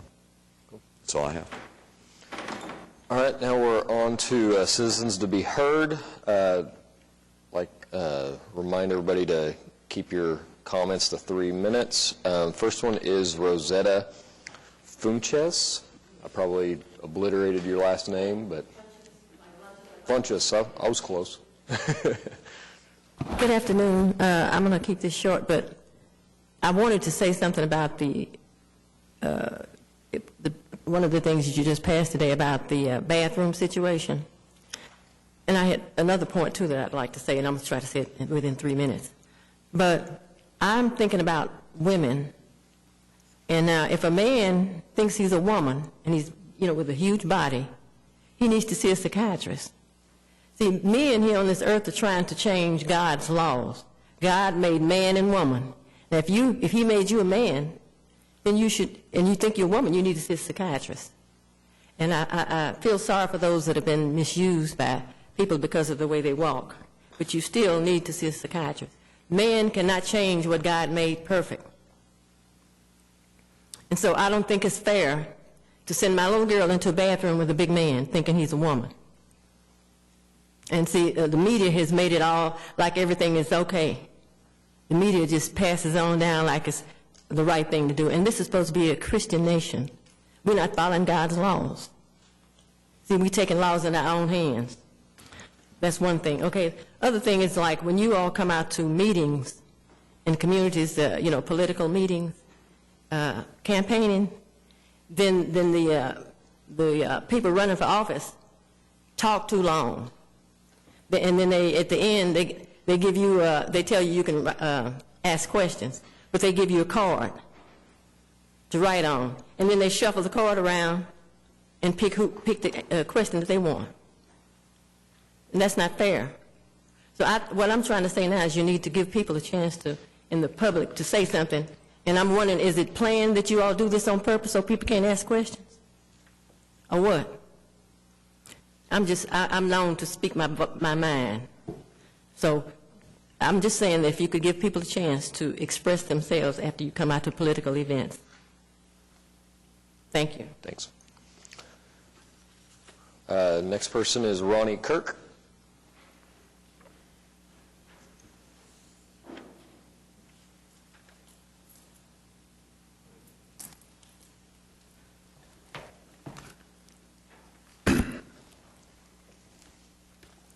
My name is Ronnie Kirk. My address is 2328 North Missouri, from Ward 7. First of all, I'd like to say, this morning, Mr. Ward Gorthy, our new police chief, we need to help him help us. When throughout the whole city, when they come out to talk to you, we need to share as much information as we can to help our police chief and our police department throughout the whole city. We need to let the young people know when a car is taken, it's actually unauthorized use. It's not a weapon until you hit somebody, kill somebody, or tear up something. We just need to let them know this in a manner that they'll understand. And I'd also like to say thanks to our Ward 7 council rep. When I was here November 15th, she fought so hard to keep this building from built in a community where a bunch of houses were. She fought so hard. Even though it didn't go the way that everybody expected for it to, she fought so hard for them. And our city council as a whole, y'all are the best group assembled to help our city go forward. When we had Ward 4, map 4, last on the 10th, Mr. Russell Perry let me get on the radio, and I told the people on Northeast and his listening community, y'all help vote this in. Help vote it in. They're trying to get the city developed for all of us. Y'all help vote it in. Let them know we want something too. And I'd also like to say, we're still planning on going into the future with a school of common knowledge, sharing the experience for the kids from all communities. Me, Ronnie Kirk, my wife, Shalisa Rogers, Gary Rogers, been with me for 15 years, my left arm. We're going to make the school happen. We're going to give them a sharing of common knowledge to all these young people. You know, I brought people here saying they was going to help me teach these kids. They're still with me. We're going to make it happen. And thanks for taking this city so far into the future. We're all going to accomplish something out of this. Thank you.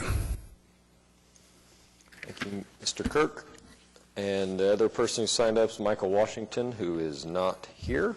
So we are going to go to executive session. Vice Mayor, and we'll be back. Oh, no, just real quick. I forgot to say, and I would feel terrible, thank you to Freedom Oklahoma for their efforts today as well. My goodness, if I didn't say that. Thank you. Thanks.